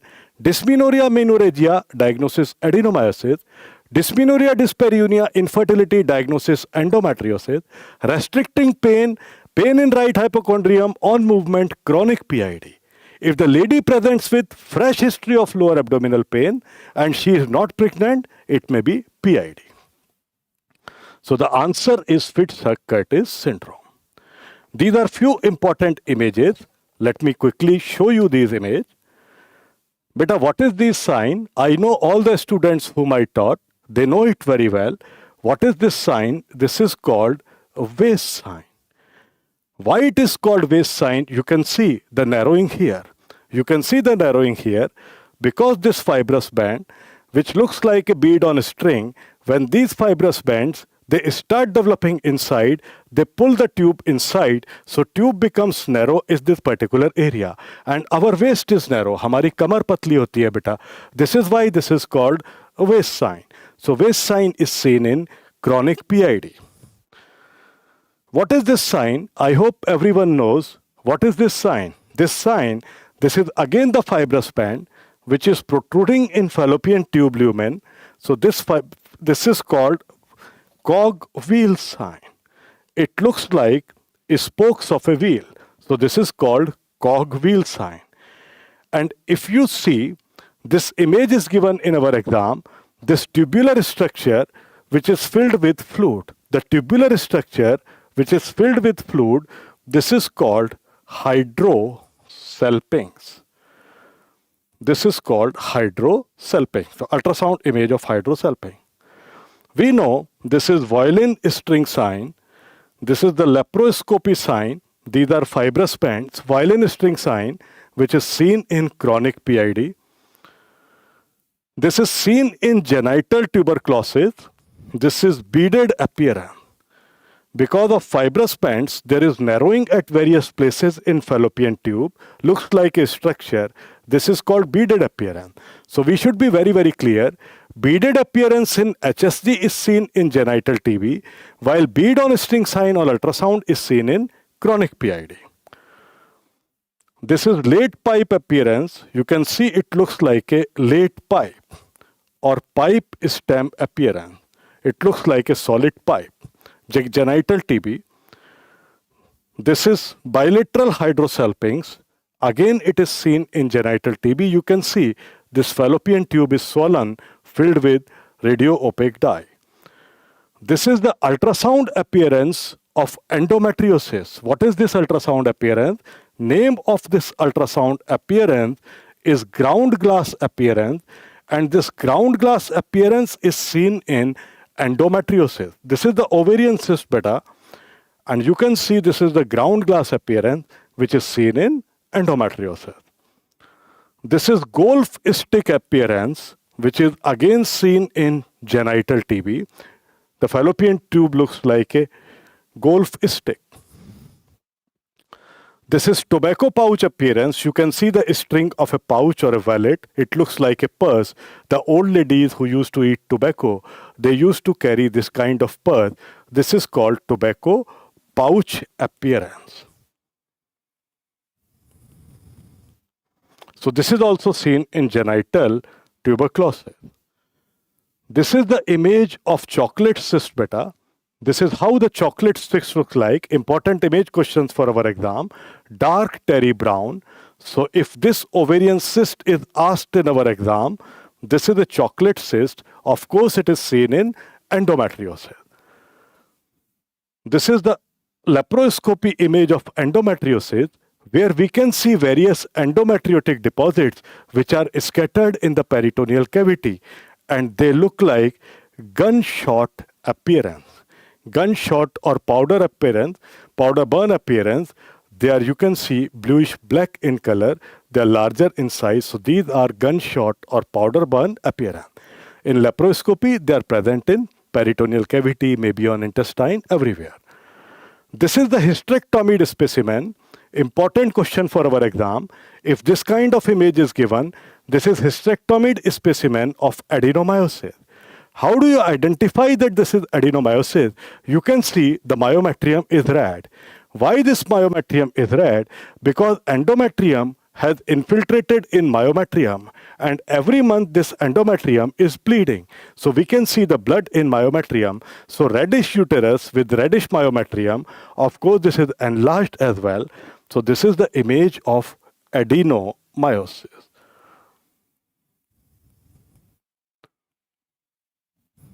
And we have discussed various keywords, how we will identify whether it is adenomyosis, dysmenorrhea, menorrhagia, endometriosis, dysmenorrhea, dyspareunia, infertility.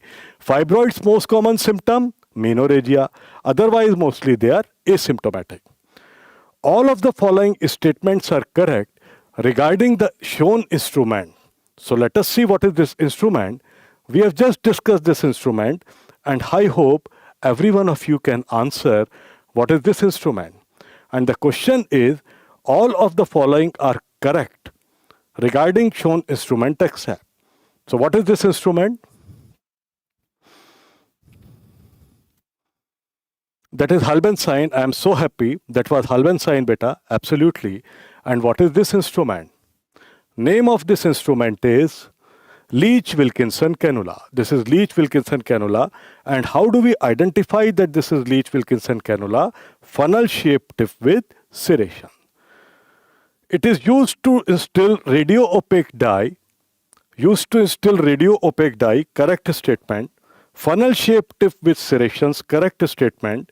May be used in laparoscopic chromoperturbation, where we instill methylene blue dye, correct statement.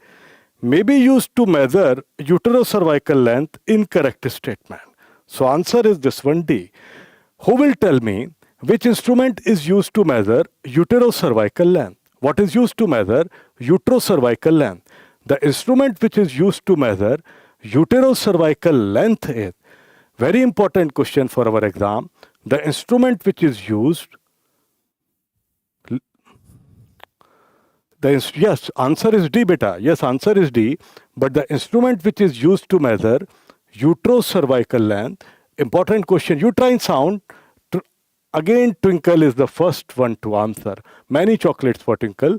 So, the instrument which is used to measure uterocervical length is uterine sound. And this is the uterine sound. The uterine sound has an angle and it has calibrated marking. In fact, it acts as the first dilator. This is the uterine sound which acts as the first dilator. This is the uterine sound, as you can see. This is the sound, uterine sound. This is the first dilator. It acts as a first dilator like this. And it has an angle. It checks the direction of uterus, anti-flexed or retroflexed. It can give some idea about septate uterus also, like once we put it inside, it can give some idea about septum in uterus, septate uterus. It acts as a first dilator. It is used to check direction of uterus, whether the uterus is anti-flexed or retroflexed. And it helps to locate the misplaced IUCD also. So that's uterine sound. This is Sims speculum. This is used to retract posterior vaginal wall.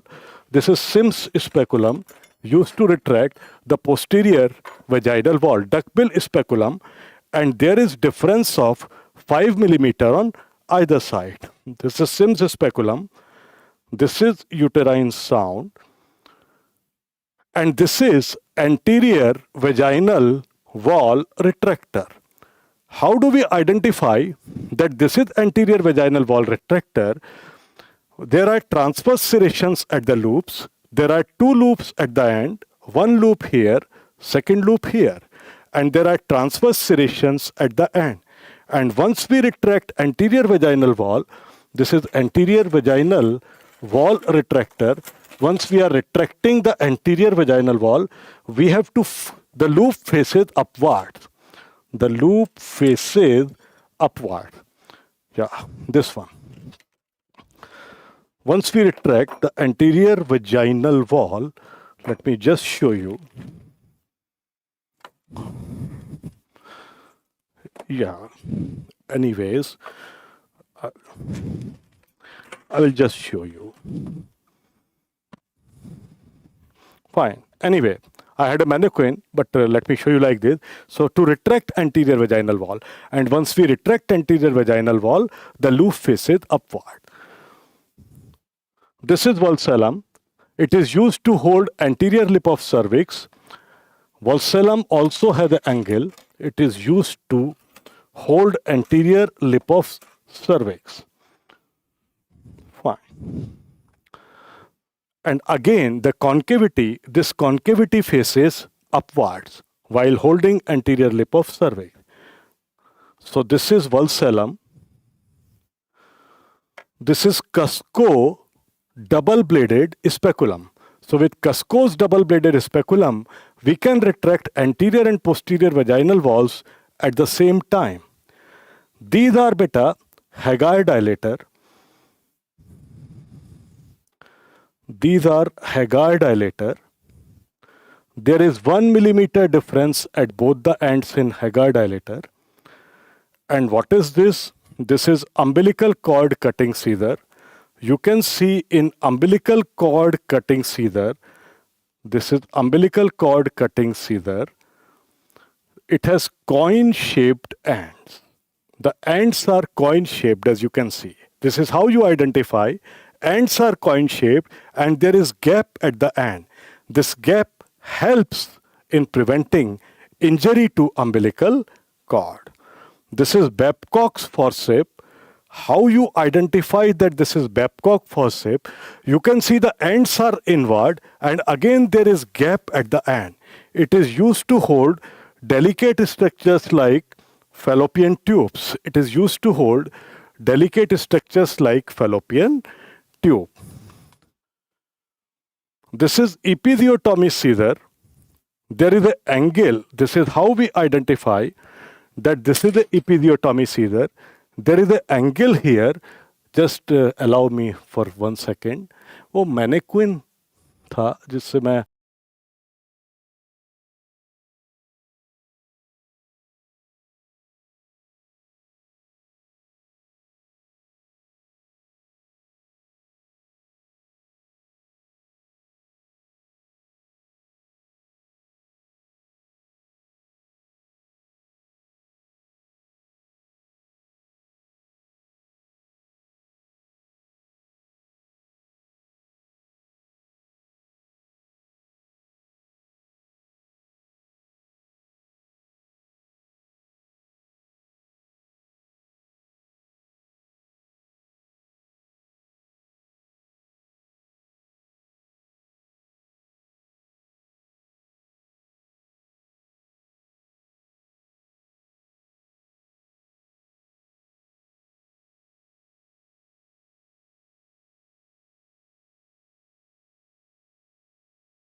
yeah.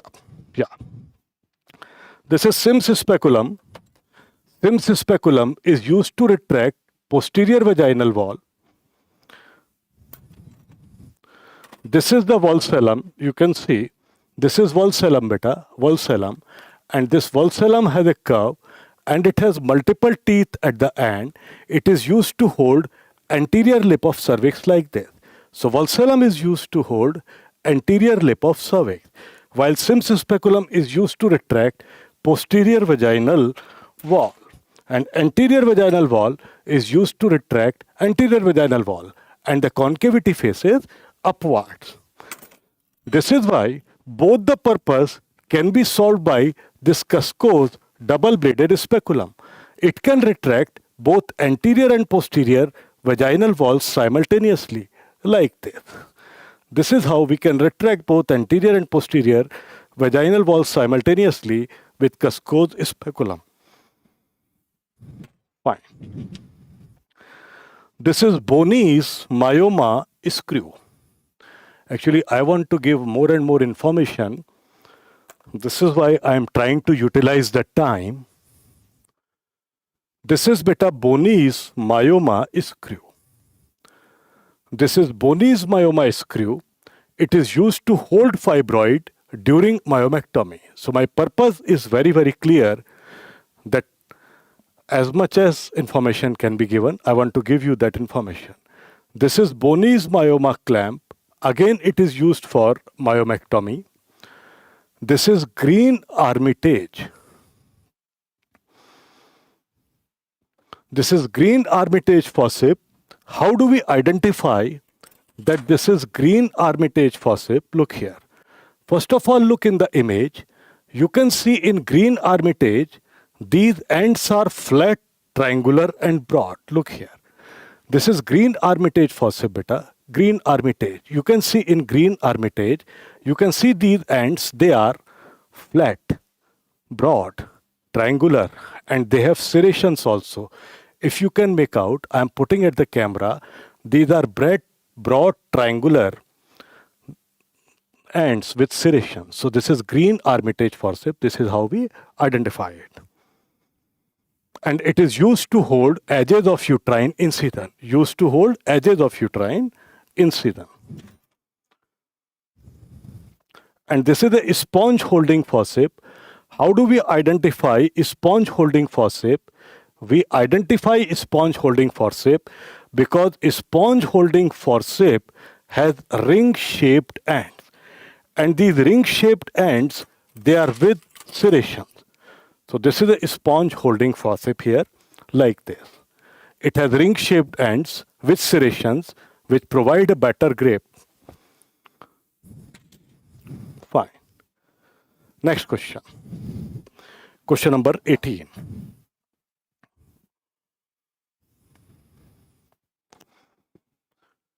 A female presents with full-term pregnancy. She is presenting with full-term pregnancy, and what we'll do, because many students are requesting, so we will, PDF you are asking, so already posted, that PDF will be there in the description link, so don't worry. A female presents with full-term pregnancy with prolonged labor. Full-term pregnancy with prolonged labor and bleeding per vagina. Full-term pregnancy, prolonged labor, labor is prolonged, and she has started complaining of bleeding per vagina. She was complaining of pain in previous cesarean scar area. Means she had previous pregnancy and the baby was delivered by a cesarean section in last pregnancy.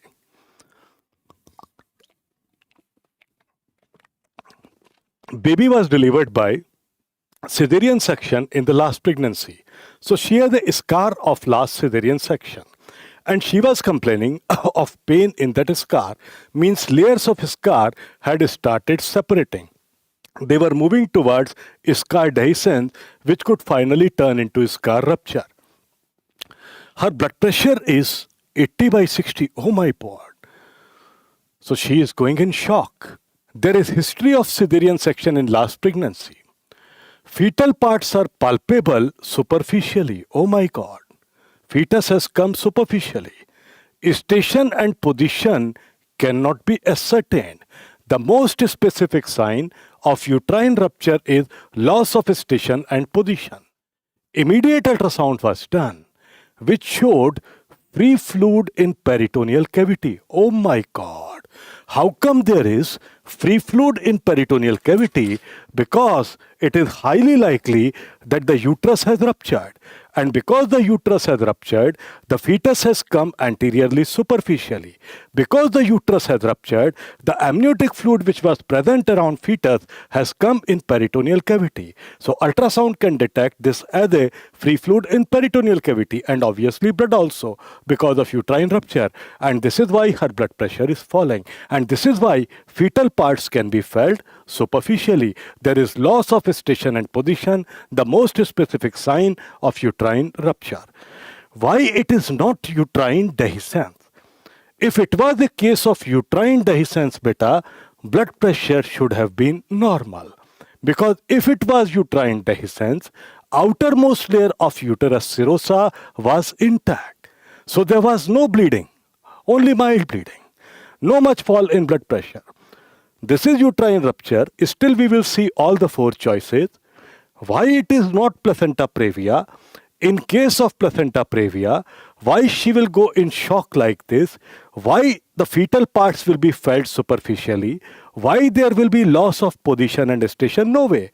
If the question is related to placenta previa, any question which is related to placenta previa, the clinical keywords in the question should be, there should be some painless, causeless bleeding per vagina. Very, very important clues which are favoring the answer as placenta previa. the examiner will definitely mention in the question that the lady is complaining of painless, causeless bleeding per vagina. And a very important keyword related to placenta previa, she will definitely complain of some warning hemorrhage. So warning hemorrhage is a very important keyword which we should see in the question related to placenta previa than painless, causeless bleeding per vagina. Another important clue, the bleeding would be bright red in cases of placenta previa. It would be recurrent. While in cases of abruptio placentae, the painful bleeding will be there, continuous bleeding, dull red or dark red bleeding, painful bleeding, it will be associated with cause. But in placenta previa, in abruptio placentae, fetal parts cannot be felt superficially. In both placenta previa and abruptio placentae, there cannot be any loss of station and position. The only problem is related to placenta, not because of any displacement of fetus. The only thing which can be seen in abruptio placentae is a very important question for our exam is the cavalier uterus.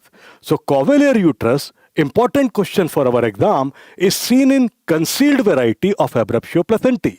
And another name of cavalier uterus is uteroplacental apoplexy.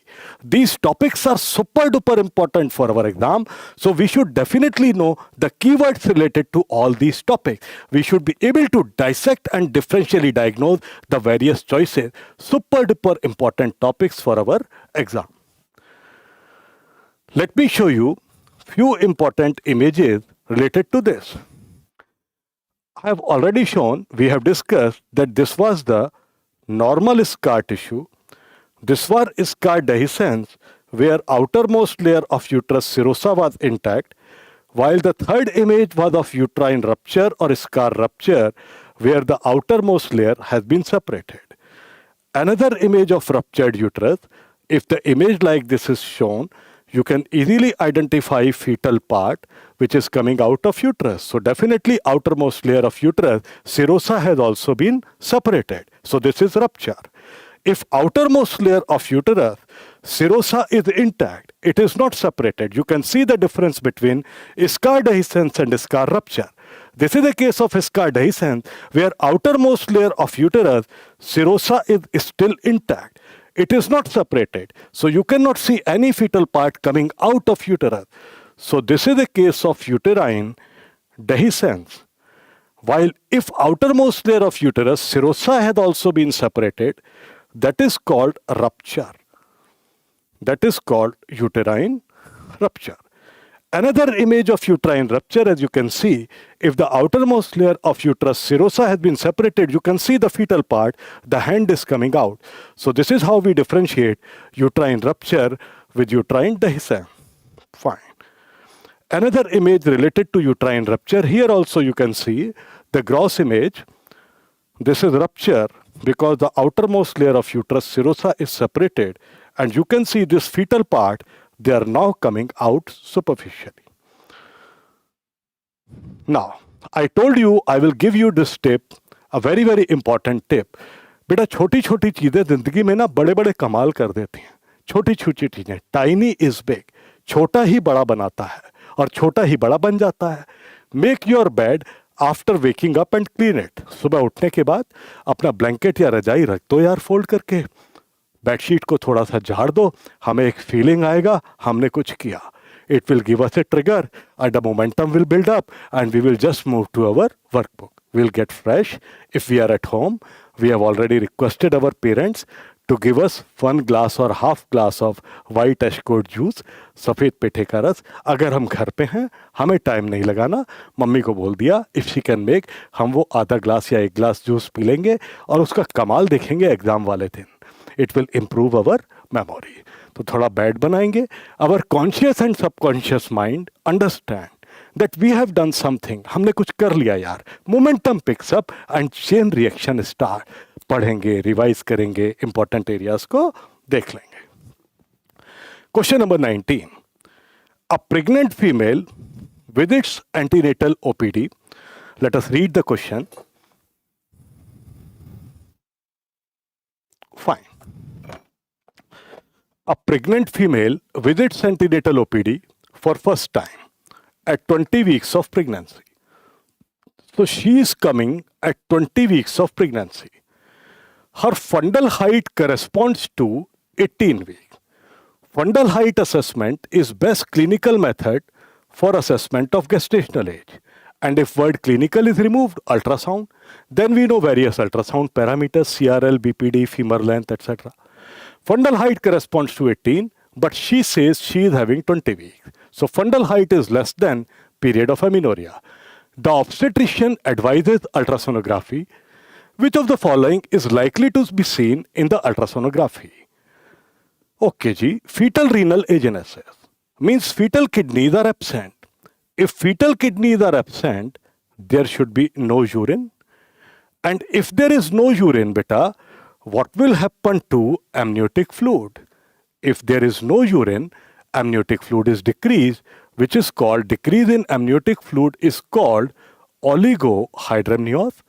And since amniotic fluid is decreased, fundal height may be less than period of amenorrhea.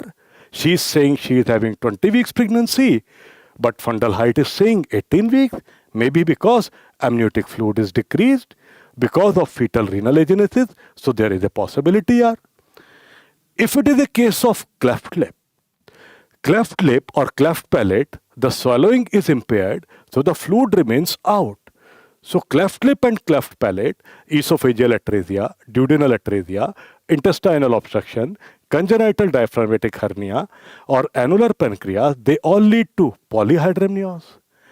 Anencephaly also lead to polyhydramnios because meninges are open and there is transudation of CSF through open meninges. Esophageal atresia, whatever has been swallowed is vomited out if there is esophageal atresia. So it also leads to polyhydramnios. In all these three conditions, fundal height should be more than period of amenorrhea because of increased amniotic fluid. But in these four choices, there is only one condition where fundal height will be less than period of amenorrhea because of decreased amniotic fluid. So the correct answer here is fetal renal agenesis. Now let me show you few images. How we go for assessment of amniotic fluid in pregnancy. We divide her abdomen in 4 quadrants. This is maternal abdomen and I am doing an ultrasound.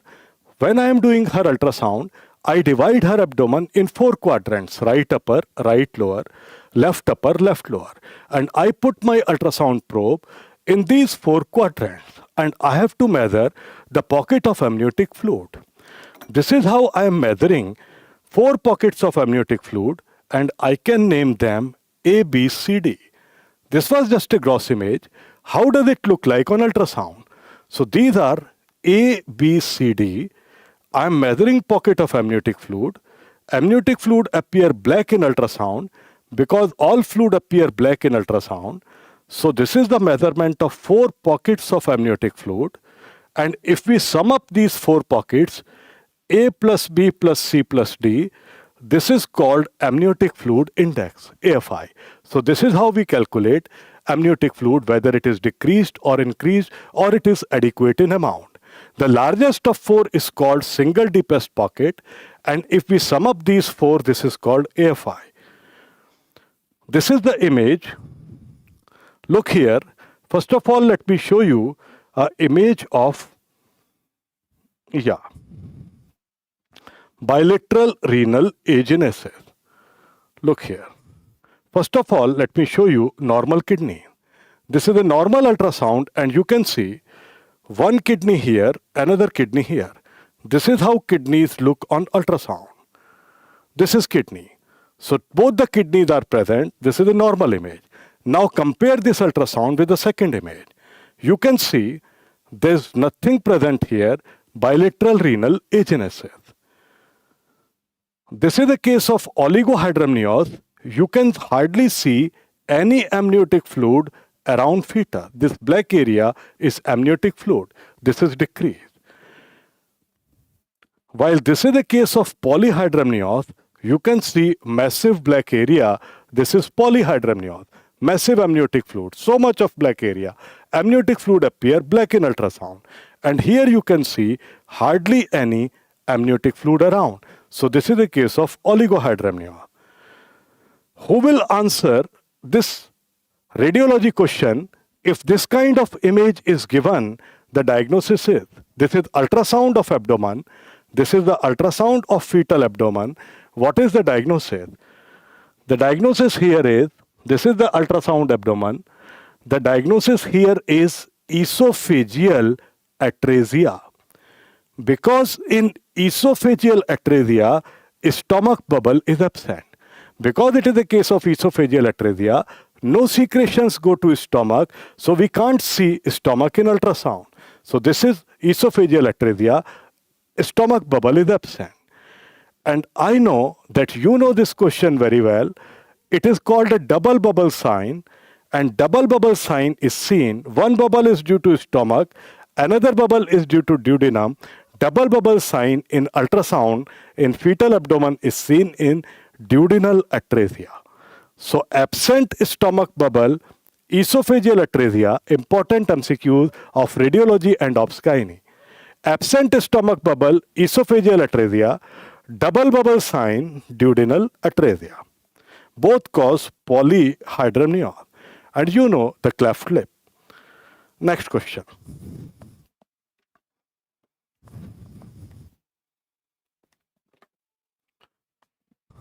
A 30-year-old lady, her age is 30 years. She delivered, a 30-year-old lady delivered 4 months back. She delivered 4 months back and gives history of continuous heavy bleeding per vagina. She delivered 4 months back. And now she is giving history of continuous heavy bleeding per vagina. She has history of dilatation and curettage in some hospital. So a delivery happened 4 months back. After delivery, she gives history of dilatation and curettage. The reason is, after delivery, she had bleeding per vagina. Maybe some placental piece was retained inside, and that was the cause of irregular bleeding after delivery. This is why dilatation and curettage was done, to take out that retained placental piece. Still she is having bleeding. The problem is, the bleeding is continued despite of dilatation and curettage. The most likely explanation for bleeding is, if it was normal lochia. Why it is not normal lochia? Because the duration of normal lochia is maximum up to 38 days. And here you can see the bleeding is continued even after 4 months. Means it has been approximately 120 days by now. Normal lochia could last up to 38 days. Here the bleeding is continued even up to 4 months. So it can't be normal lochia. And if it was a normal lochia, why a dilatation and curettage was required? Why she was complaining of heavy? Lochia is never heavy. Total amount of lochia is 250 ml, total amount. Patient has postpartum hemorrhage. We know definition of postpartum hemorrhage, the excessive hemorrhage after delivery of baby, and up to how much time? It is up to 12 weeks of pregnancy, and this is 4 months, means 16 weeks. So it can't be a postpartum hemorrhage. Patient has developed hydatidiform mole. How come it is possible that patient will develop hydatidiform mole after delivery of baby? Hydatidiform mole is an antenatal condition. It is due to abnormal fertilization that instead of formation of a baby, grape-like vesicles were formed. That is something antenatal phenomena. How come it is possible that hydatidiform mole will develop after delivery of baby? No way. Patient has developed gestational trophoblastic neoplasia. Yes, this is the answer. Because the dilatation and curettage has been done, still the bleeding is continued, means some of the vesicle is present which has turned malignant. That is the cause of bleeding. So gestational trophoblastic neoplasia, if bleeding is continued even after dilatation and curettage. These are few important images for our exam. Let me show you. First of all, let me show you this image. This was asked on 30th of July. This is 30th of July question, and the question which was asked on 30th of July was, this gross image was given, and the question was, which hormone is likely to be raised with the given image? I repeat the 30th July question, which hormone is likely to be raised with the given image? First of all, we need to identify what is the image. The answer is hydatidiform mole. How do you identify hydatidiform mole? We identify hydatidiform mole with the presence of numerous vesicles. So this is called vesicular mole or hydatidiform mole. And we know which hormone is high with hydatidiform mole? Human chorionic gonadotrophin. Because what is molar pregnancy? Abnormal proliferation and degeneration of chorionic tissue like syncytotrophoblast and cytotrophoblast, and syncytotrophoblast is secreting excessive HCG. So that was 30th July question. Hydatidiform mole. Fine. This is also hydatidiform mole. Why this is hydatidiform mole? Again, you can identify gross specimen of hydatidiform mole with the presence of these vesicles. These are vesicles. Anyway, another very important question. If ultrasound is done in uterus in hydatidiform mole, this is classical snowstorm appearance. Super duper important question for our exam. Snowstorm appearance in ultrasound uterus is seen in which condition? Hydatidiform mole, which is also called vesicular mole, and another name is mola hydatidosa. And what are these black areas, beta? In this ultrasound uterus, these are vesicles. So this is the image of hydatidiform mole or vesicular mole. This was gross image of hydatidiform mole. We identify with vesicle. 30th July question, which hormone is likely to be raised with H mole? HCG. Now, this is the image of choriocarcinoma as it is clearly written hemorrhagic tumor. Gestational trophoblastic neoplasia. How do we identify that this is not hydatidiform mole? This is choriocarcinoma. It is a reddish black mass. How do we identify choriocarcinoma appear reddish black in color? So gestational trophoblastic neoplasia or choriocarcinoma, it is a reddish black mass. Another image of choriocarcinoma or gestational trophoblastic neoplasia, again it is a reddish black mass. While hydatidiform mole, we can clearly see these numerous vesicles. This is how we identify that this is not choriocarcinoma. This is just a hydatidiform mole with the presence of clearly seen vesicles only. While if the color is reddish black and this is the uterus gross image, this is the choriocarcinoma. This is the X-ray chest in cases of gestational trophoblastic neoplasia or choriocarcinoma, and in this X-ray chest beta, these are called cannonball secondaries. Why I am not frequently asking you the questions beta, the only reason is now much of the time has elapsed and I want to give you more and more information from my heart. That's my wish. So I want to give you more and more questions. That's why I am not asking you. Let me give you more and more information which is required for our exam. So these are cannonball secondaries beta. These are multiple secondary deposits which are seen in X-ray chest. Fine.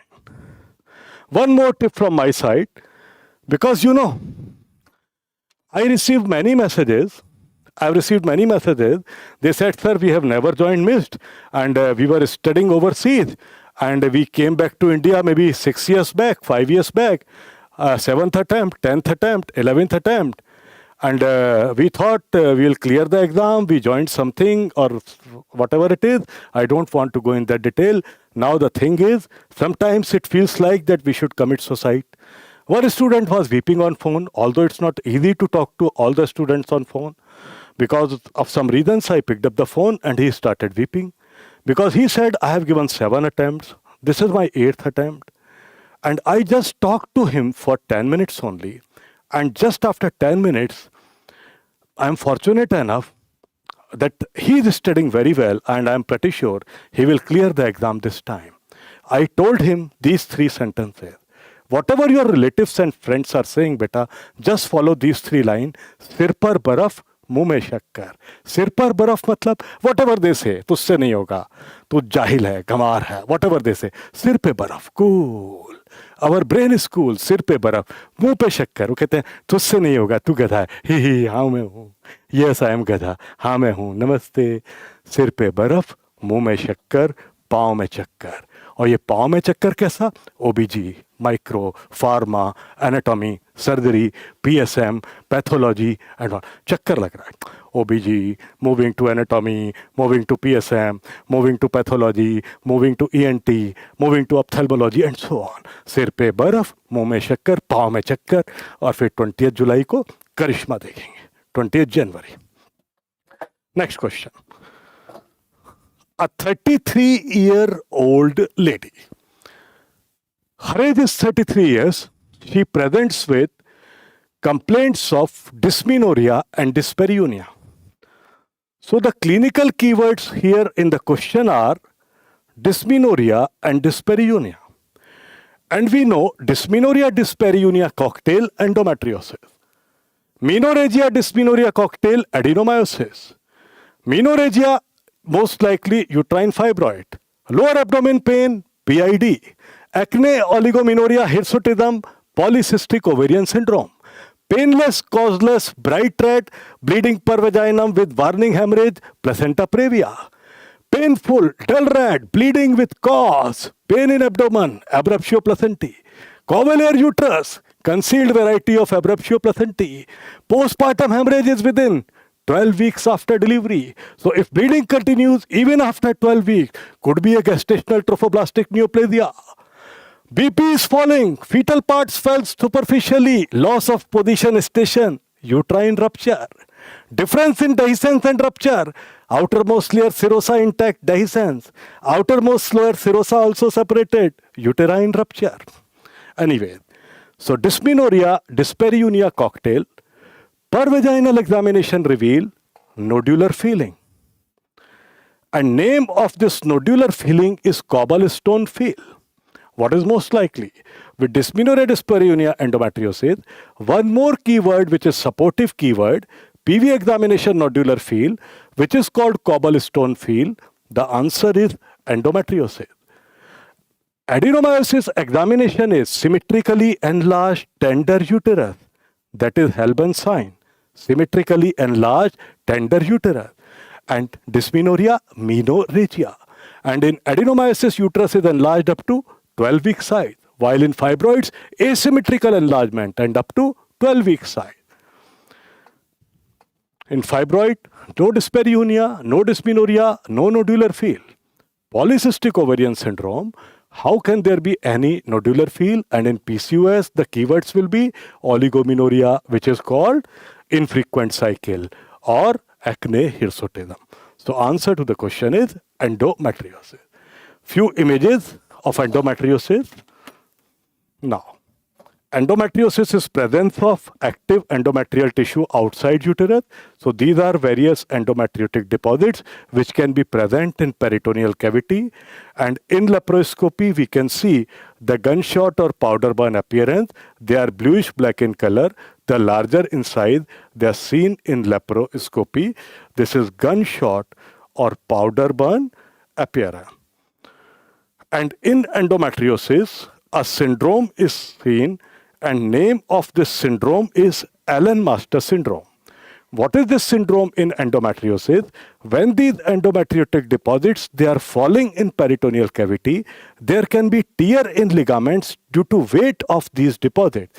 And if the ligament is torn, as you can see like this here, if there is tear in the ligament due to endometriotic deposits, this condition is called Allen-Master syndrome. So Allen-Master syndrome is seen in endometriosis, while pain in right hypochondrium on movement, that was chronic PID, that is Fitz-Curtis syndrome, that is a feature of chronic PID. If you want butterflies, don't beg for butterflies. तितलियां चाहिए ना, भीख नहीं मांगना कटोरा लेके दे दो दे दो दे दो दे दो. No. Develop a beautiful garden like this, butterflies will come. तितलियां अपने आप आएंगी. अपने गार्डन को सुंदर बनाओ. कैसे बनाएंगे? कंसिस्टेंसी. रोज करेंगे, चाहे थोड़ा करेंगे पर करेंगे रोज। Next question,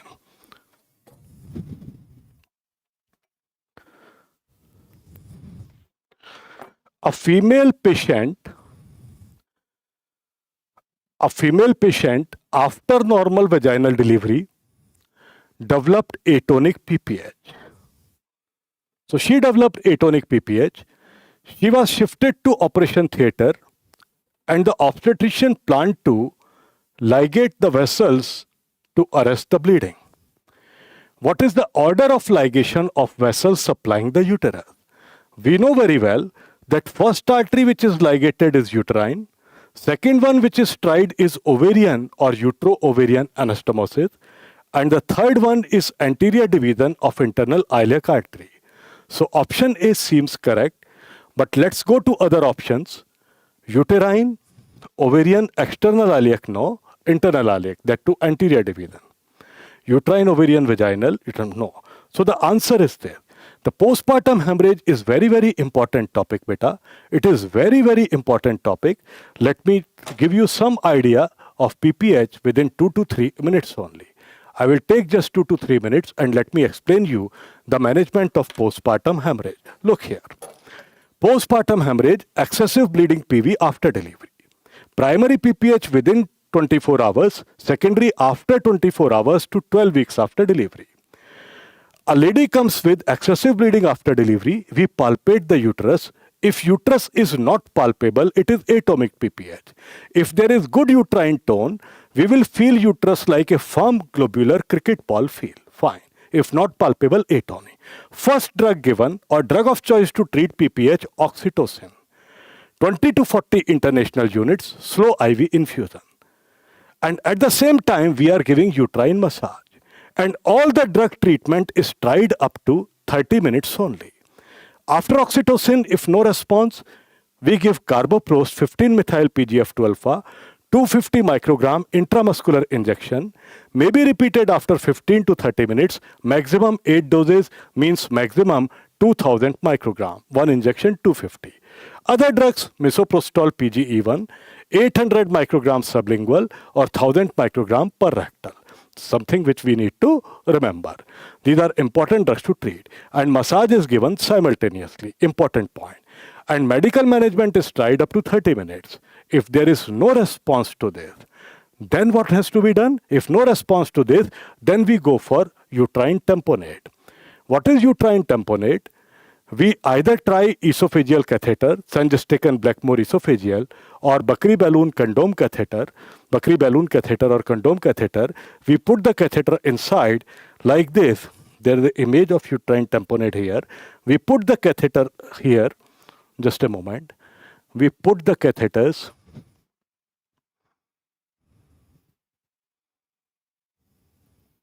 We put the catheter in uterine cavity and we instill 300 to 500 ml of saline.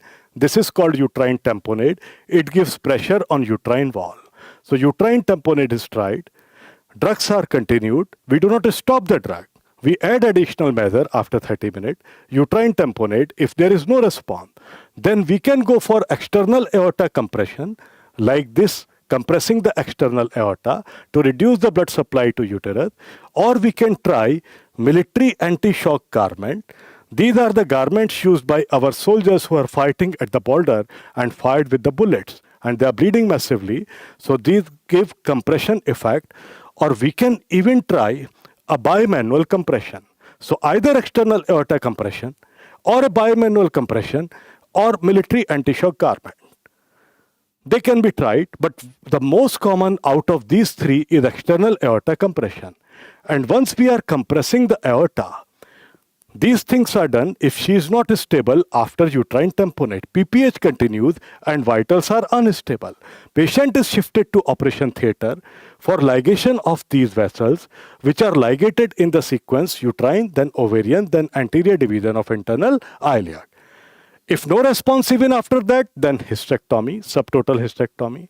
If no response even after that, then we go for umbrella pack or parachute pack like this. We pack the pelvis with a parachute, that is called parachute pack. And if after uterine tamponade, BPH continues, but patient is stable, then we go for uterine compression sutures, which are called B-Lynch sutures or brace sutures. Important question which was asked in our exam 5 years back was, how much is the reduction in pulse pressure after ligation of anterior division of internal iliac, reduction in pulse pressure after ligation of anterior division of internal iliac is 80 to 85%. And where the ligation is done, it is done 5 centimeter distal to bifurcation. You can see this image. This is where we are ligating anterior division of internal iliac, and this distance is 5 centimeter. Why the ligation is done 5 centimeter distal to bifurcation? To avoid accidental ligation to posterior division. If accidentally you ligate posterior division, the lower limb will be gone. Since we want to ligate only anterior division of internal iliac, the ligation is done 5 centimeter distal to bifurcation. And the already asked, very important and a higher level question in our FMG exam was, how much is the reduction in pulse pressure after ligation of anterior division of internal iliac? Already asked question in our exam, 80 to 85%. Super duper important topic, PPH. Next question. A 32-year-old lady. Her age is 32. She presents with 35 weeks pregnancy, complaints of epigastric pain. Her pregnancy is 35 weeks, beta. 35 weeks pregnancy, complaining with epigastric pain, headache, and blurring of vision. Her blood pressure is 180 by 116 millimeter of mercury. What is the most appropriate management for her? 35 weeks of pregnancy, epigastric pain, headache, blurring of vision, increased blood pressure. So what is happening? This is a case of severe preeclampsia. Severe preeclampsia, and most common presentation of HELLP syndrome is acute pain in epigastrium. Although the acute word is not written here, but epigastric pain is mentioned. And epigastric pain start favoring HELLP syndrome also. And we know the etiopathogenesis of preeclampsia. Things start with mild preeclampsia, then they turn to severe preeclampsia, then they turn to HELLP syndrome, and then they turn to eclampsia. So the process is same. The etiopathogenesis is same. When the things become more and more severe, we start assigning different name. So initially we call it mild preeclampsia. Then we start calling it severe preeclampsia. And after this, the third stage is HELLP syndrome. And finally, eclampsia may occur. So these four names, they are part of one pathological process. Since the epigastric pain word is mentioned, the HELLP syndrome may be present here. The next thing is eclampsia, where seizures will start. So how should we manage the patient? Not only we should control the blood pressure, as the blood pressure is high, at the same time, we should give a drug to prevent convulsion. So if the epigastric pain word is mentioned in the question, we will not just control the blood pressure. At the same time, we want to prevent this fourth condition, eclampsia. And we know drug of choice to prevent eclampsia and drug of choice to treat eclampsia. Answer to both these questions is magnesium sulfate. So we need to give magnesium sulfate. And we know drug of choice to treat preeclampsia is labetalol. Drug of choice to prevent convulsion, magnesium sulfate. Drug of choice to treat convulsion, magnesium sulfate. Drug of choice to prevent preeclampsia, labetalol, which is combined alpha plus beta blocker. So we have to monitor conservatively till 37? No. Mild preeclampsia is managed till 37 weeks, while severe preeclampsia is managed till 34 weeks only. Mild till 37. In mild, no drug treatment required. Only we are monitoring blood pressure and proteinuria till 37 weeks. While in severe preeclampsia, we continue pregnancy till 34, but treatment is given. While in HELLP syndrome, prophylactic drug magnesium sulfate given, labetalol to control blood pressure given, and we induce labor. In eclampsia also, if the patient is having seizure, the first step is maintain airway, then magnesium sulfate, then labetalol, and then immediate induction of labor. So in HELP syndrome and eclampsia, we do not wait. We try to take out the baby. In mild preeclampsia, we continue pregnancy till 37, while in severe preeclampsia, we continue pregnancy till 34 weeks. Let us see. No point in waiting till 37. Administer steroids and tocolytics. Why tocolytics? Why tocolytics? Why steroids?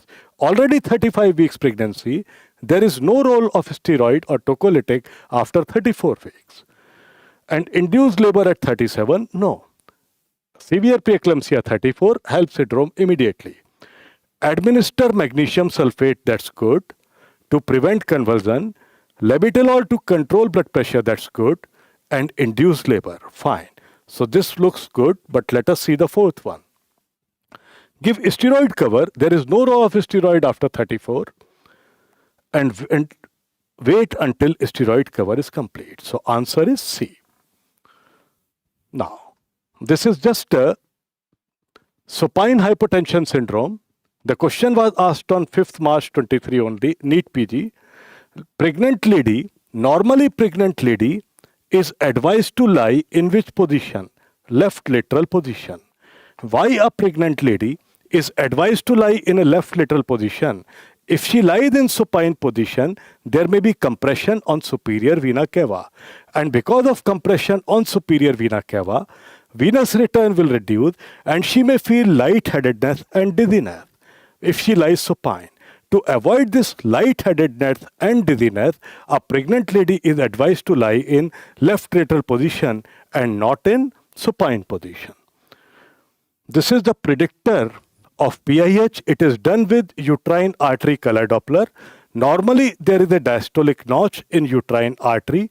This diastolic notch disappears after 22 weeks of pregnancy, as you can see here. But if it continues even after 22 weeks of pregnancy, it is a predictor of PIH. Just remember this.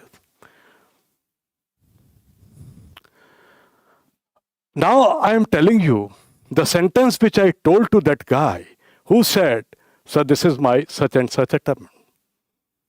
इतने सारे attempt हो गए मेरे, ये तो मेरा बोलना नहीं चाहता, मैं 10th अटेम्प्ट लग जाएगा। मैंने उसको एक ही बात बोली, योर रिलेटिव्स, योर फ्रेंड्स, उन्होंने तुम्हें दफना दिया, you are over, your career is finished, your future is finished, you are of no use. क्या करोगे तुम यार, 10वां अटेम्प्ट दे रहे हो। मैंने उसको एक ही बात बोला था, उन लोगों ने तुम्हें दफना दिया, ये समझ गए कि अब तो तुम्हारे लिए सिर्फ कब्रिस्तान ही चाहिए, जाओ कब्र के अंदर। लेकिन वो भूल गए कि हम 20 थे जो दफन हुए थे। धरती को फाड़ के हम बाहर निकलेंगे, इतना बड़ा पेड़ बनेंगे कि दुनिया देखती रह जाएगी। इसी बात पे एक स्टोरी याद आती है, the elephant and dog story. All of you must have heard, लेकिन 1 मिनट लगेगा, बोल देता हूं दोबारा, it will be a reminder for all of you. A dog, a bitch, एक कुतिया प्रेग्नेंट हो गई, and she delivered. The gestational age in bitches are somewhere around 72 days, 2.5-3 महीने का time. She delivered after 3 months. Again she became pregnant, and at the same time an elephant was also pregnant. Second time she became pregnant, she delivered again after 3 months, 2.5 to 3. Third time again she delivered again after 2.5 to 3 months. Then she said, elephant, oh, what are you doing? You are carrying this baby inside. You are not even able to deliver this baby. I have delivered 3 times. मैं 3 बार बच्चे पैदा कर चुकी हूँ, 3 बार बच्चे पैदा कर चुकी, और तुमसे अभी एक पैदा नहीं हुआ। यार वो 2 साल में पैदा होता है हाथी का बच्चा। हाथी ने जो जवाब दिया वो सुनने लायक है। हाथी बोला, तूने 3 बार बच्चे पैदा कर लिए ना, सारे बच्चे खेल रहे हैं तेरे, और तूने 4-4, 5-5 पैदा किए। मेरा जब एक बच्चा पैदा होगा तो इस धरती को पता चल जाएगा कि मेरा बच्चा पैदा हो गया। तो मेरे प्यारे बच्चों, we all are going to deliver on 20th January 24। Right now we all are in intrauterine life. ये मान के चलो अभी यूट्रस के अंदर है हम। हमारी डिलीवरी किस दिन होगी? Expected date of delivery 20th January 24। जब हम पैदा होंगे पूरी दुनिया को, पूरी कायनात को पता चल जाएगा। लेकिन ये होगा कब यार? जब थोड़ा थोड़ा करोगे, रोज करोगे। यार छोटी सी बात सोच के देखो, बड़े आसानी से समझ आएगी, तुम्हें समझा देता हूं यार। वो बेबी सोना वाला सिंड्रोम। सपोज तुम्हारी एक गर्लफ्रेंड बनी, तुमने एक लड़की से बात किया, गर्लफ्रेंड बनी। पहले दिन, first day you will talk to her, second day you will talk for some more time to her, third day you may give a flower, fourth day you may take her for a lunch. भाई मैंने ये सब कुछ नहीं किया, मेरी कोई बात रिकॉर्ड नहीं करना, सुनी सुनाई बातें बता रहा हूं। And then you can go to some garden और एनीवेयर। यही करोगे ना? या पहले ही दिन उससे पूछ लोगे मेरे बच्चे की मां बनेगी क्या? पहले दिन तो उससे नहीं पूछोगे ना मेरे बच्चे की मां बनेगी, नहीं। धीरे धीरे धीरे धीरे, तो थोड़ा थोड़ा धीरे धीरे आराम से हो जाएगा, पास होंगे हम। बीज है, हम डिलीवर होंगे 20 जनवरी 2024। चलो next question. Which of the following is not a part of active management of third stage of labor? And active management of third stage of labor is popularly known as AMTSL. So uterotonic injection within 1 minute of delivery, it is given here. Uterotonic injection is given within 1 minute of delivery. This is a part, very well a part of AMTSL. Modified Brent and Reuse technique, very well a part of AMTSL. Intermittent assessment of uterine tone, very well. Early cord clamping is not included. Which one is done? Delayed cord clamping. So this is the answer. Delayed cord clamping is done. And normally, delayed cord clamping is done between 1 to 3 minutes.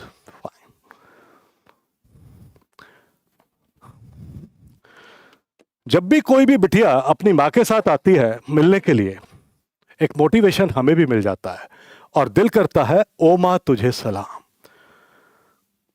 This student when she pass the exam, she came to collect certificate for NB from NB, she came to meet also.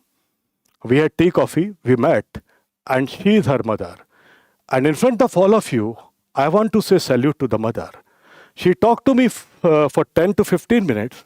And she had tears in eyes. The sacrifices she made. इतनी मेहनत की उसने अपनी बिटिया के लिए, उस माँ को दिल से सलाम। और हर उस माँ को सलाम जो अपने बच्चे के लिए मेहनत कर रही हैं, प्रार्थना कर रही हैं कि मेरा बच्चा जो 6 साल बाहर रहा था, किन एडवर्स कंडीशन में, आज इस बॉटल नेक में उलझ गया है, वो बस पास हो जाए। उस हर माँ को सलाम, उस हर पिता को सलाम। तुम नहीं जानते वो तुम्हारे लिए कितनी चिंता कर रहे हैं, इसलिए रोज थोड़ा थोड़ा सा कर लो। और अपने माँ बाप को प्लीज बेटा मेरे कहने से रोज सलाम कर लिया करो। मैं जब भी किसी बिटिया को, किसी बेटे को माँ के साथ देखता हूँ, एक ही दिल में लगता है ओ माँ तुझे सलाम। एक चीज और बेटा, बड़ा मन करता है शेयर करने का। You know one story. एक बच्चा बहुत ज्यादा पढ़ना चाहता था। There was a student who was very hard working student, wanted to study a lot, बहुत पढ़ना चाहता था, but he was very dull in school. So one day his teacher said that you don't have a line of study in your hand. तेरे हाथ में पढ़ाई की रेखा नहीं है। ये कह के उसने उस स्टूडेंट को स्कूल से बाहर निकाल दिया। You don't have a line of study, and the student was fired from the school. See the willpower of a student. After 2 days, the student came to the class and everyone could see that there was so much of bleeding from his hand. बच्चे के हाथ में से खून निकल रहा था। Sir ने पूछा ये क्या है? बोले सर मैंने अपने हाथ को काट के इसमें पढ़ाई की रेखा बना दी है। पढ़ाई की रेखा बन गई। वो और कोई नहीं था, Albert Einstein. He created the line of study in his hand. तो हमें अपने हाथ को काटना नहीं है। अगर हमसे कोई कहता है तू पढ़ नहीं पाएगा, तेरे हाथ में तो यार पढ़ाई की लकीर ही नहीं है, पढ़ाई की रेखा ही नहीं है, बेटा हाथ को काटना नहीं। अपने हाथ में खून से लकीर मत बनाना, लेकिन अपनी सोच में जिद की एक लकीर जरूर बना लेना। मैं दिखाऊंगा इन सबको मैं क्या कर सकता हूं। I will become a cardiologist. I will become a nephrologist. I will become a gastroenterologist. I will become a neurologist. If you want, you can become a gynecologist also. तेरे हाथ में पढ़ाई की रेखा नहीं, अपनी सोच में जिद की एक लकीर बना लो। वो जिद की एक लकीर कहां से कहां ले जाएगी कुछ नहीं पता। चलो Last question. Which of the following complications is specific to monochorionic diamniotic twins? Monochorionic diamniotic. Let's see. Monochorionic diamniotic twins, cord entanglement occur in monochorionic monoamniotic. Umbilical cords of both the fetuses entangle with each other. वो आपस में उलझ जाएंगी. It is possible if both the fetuses are in one room. बेटा ये कब possible होगा? Cord entanglement will be possible when both the fetuses are in one amniotic cavity. तभी तो बेटा एक की कॉर्ड दूसरे की कॉर्ड से उलझ जाएगी ना. So cord entanglement can occur only in monoamniotic twins. Monochorionic monoamniotic. And the question is about monochorionic diamniotic twins. Twin-twin transfusion syndrome, it occurs in monochorionic diamniotic twins. And the question is about specific to monochorionic diamniotic. So specific one is twin-twin transfusion syndrome. Postpartum hemorrhage is a very important question. Most common maternal complication of twin pregnancy is postpartum hemorrhage, but it is not specific. It can occur in all the twins. It is not specific. Most common maternal complication of twin pregnancy is postpartum hemorrhage, and most common neonatal complication of twin pregnancy is prematurity. And if nothing is mentioned, maternal or neonatal, the best answer is prematurity. Overall, the most common complication of twin pregnancy, if nothing is mentioned, maternal or neonatal, the answer is prematurity. Specifically mentioned, most common maternal complication of twin pregnancy, PPH.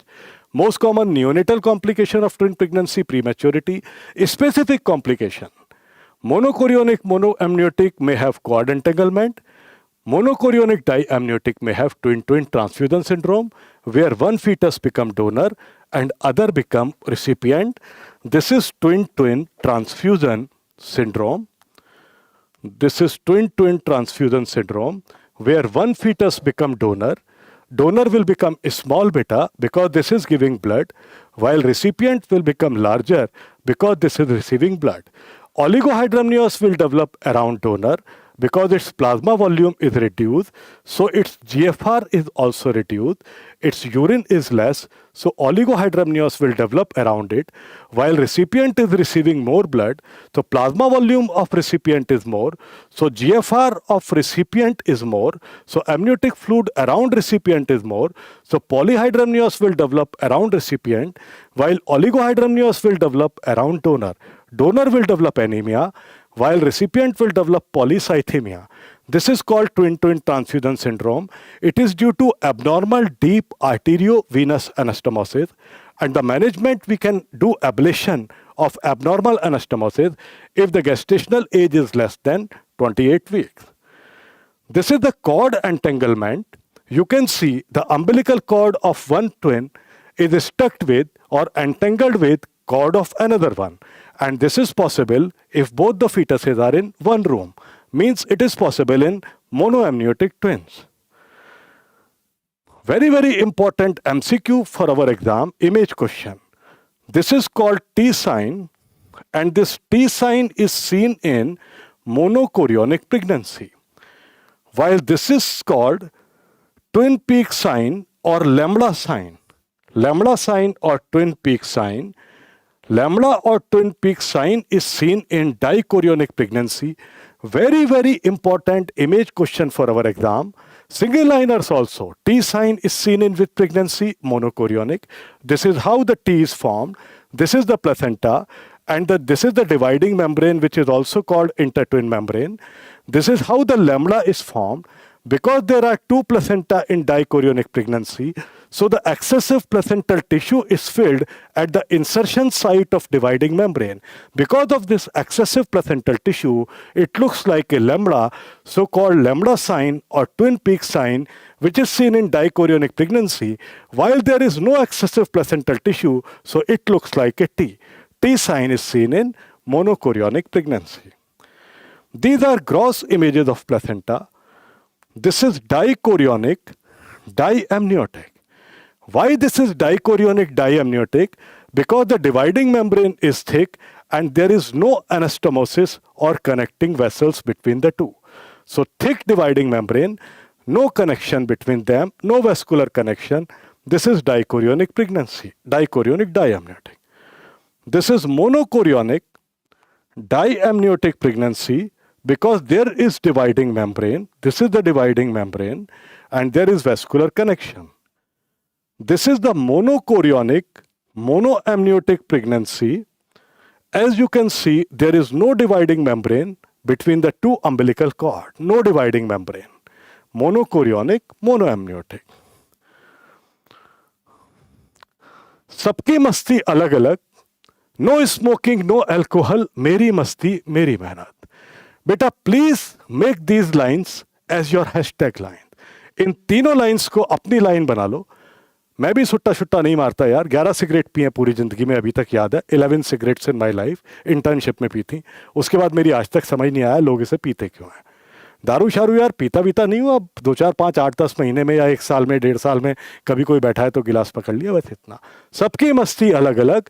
No smoking no alcohol, मेरी मस्ती मेरी मेहनत. बस इसको बना लो. और इसके बाद once we will pass the exam, we will come to NBE to collect our certificate.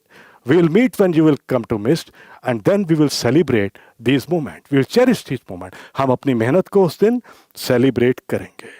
एक और बात बोलता हूं, बच्चे बन के रहो. These 49 days और 50 days. बच्चे बनने का मतलब क्या है? छोटे से बच्चे को देखा है? You have seen a small kid. उसको एक थप्पड़ मारो बच्चे को, हाँ वाह वाह, बच्चा रोने लगता है. उसके बाद पता है क्या बोलो, टॉफी खा ले टॉफी खा ले टॉफी खा ले टॉफी. और बच्चा चुप हो जाता है, हंसने लगता है. दिल पे मत लो यार. कहने का मतलब दिल पे मत लो. कोई कुछ भी बोलता है, बच्चे बन के हाँ रो दिए फिर हंस दिए. मालूम है यार बॉटल नेक से पास हो रहे हैं. जिस दिन हम डिलीवर होंगे, बाहर आएंगे, इंट्रायूट्राइन लाइफ कंप्लीट होगी, उस दिन सारी दुनिया को पता चल जाएगा कोई पैदा हुआ है. अभी बच्चे बन के रहोगे तो बहुत बच्चे रहोगे. बच्चे लंबा गुस्सा नहीं करते. बच्चे जल्दी माफ कर देते हैं. बच्चे थोड़ा ज्यादा करते हैं. देखा है ना, कोई भी खेल खेल रहे हैं, कोई भी गेम, मम्मी बुलाएंगी पापा बुलाएंगे, बेटा अंदर आ जाओ, वो खेलते रहेंगे. They are busy because they are enjoying that. हमें किसको एंजॉय करना है? हमें अपनी पढ़ाई को एंजॉय करना है. थोड़ा सा ज्यादा बच्चे बन के रहो तो बचे रहोगे. डू लिटिल एक्स्ट्रा फॉर बिंदास रिजल्ट. बच्चे रहोगे बचे रहोगे, बस इतना याद रखना. एक और फोटो, जिस फोटो का इंतजार सबके साथ. This is not just a sweet बेटा. ये केवल एक छोटी सी मिठाई नहीं है. देखो, this is evidence of consistent hard work done in A smart way. एक कंसिस्टेंट हार्ड वर्क जब स्मार्ट वे में किया जाता है ना, तो ये मिठाई मुंह में शक्कर बन जाती है. इंतजार है हम सब ऐसे ही एक दूसरे के हाथ से मिठाई खाएंगे. इस मिठाई की चाहत में, इस चॉकलेट की चाहत में, मम्मी चाचा पापा के चेहरे पर उस खुशी की चाहत में थोड़ा थोड़ा रोज रोज कंसिस्टेंटली रिवाइज करेंगे. And I will be posting important video explanations of various things, questions, video explanations related to MIST, our FMG exam on this Telegram group. You can join this Telegram group, mistnext Telegram group, for various latest updates. Thank you very much. और मैं सलाम करना चाहता हूँ उन सब parents को जो आप सब के लिए इतनी मेहनत कर रहे हैं और प्रे कर रहे हैं. मेरा दिल से सलाम उन सब मम्मी पापा के लिए, स्पेशली ओ माँ तुझे सलाम. Bye bye, take care.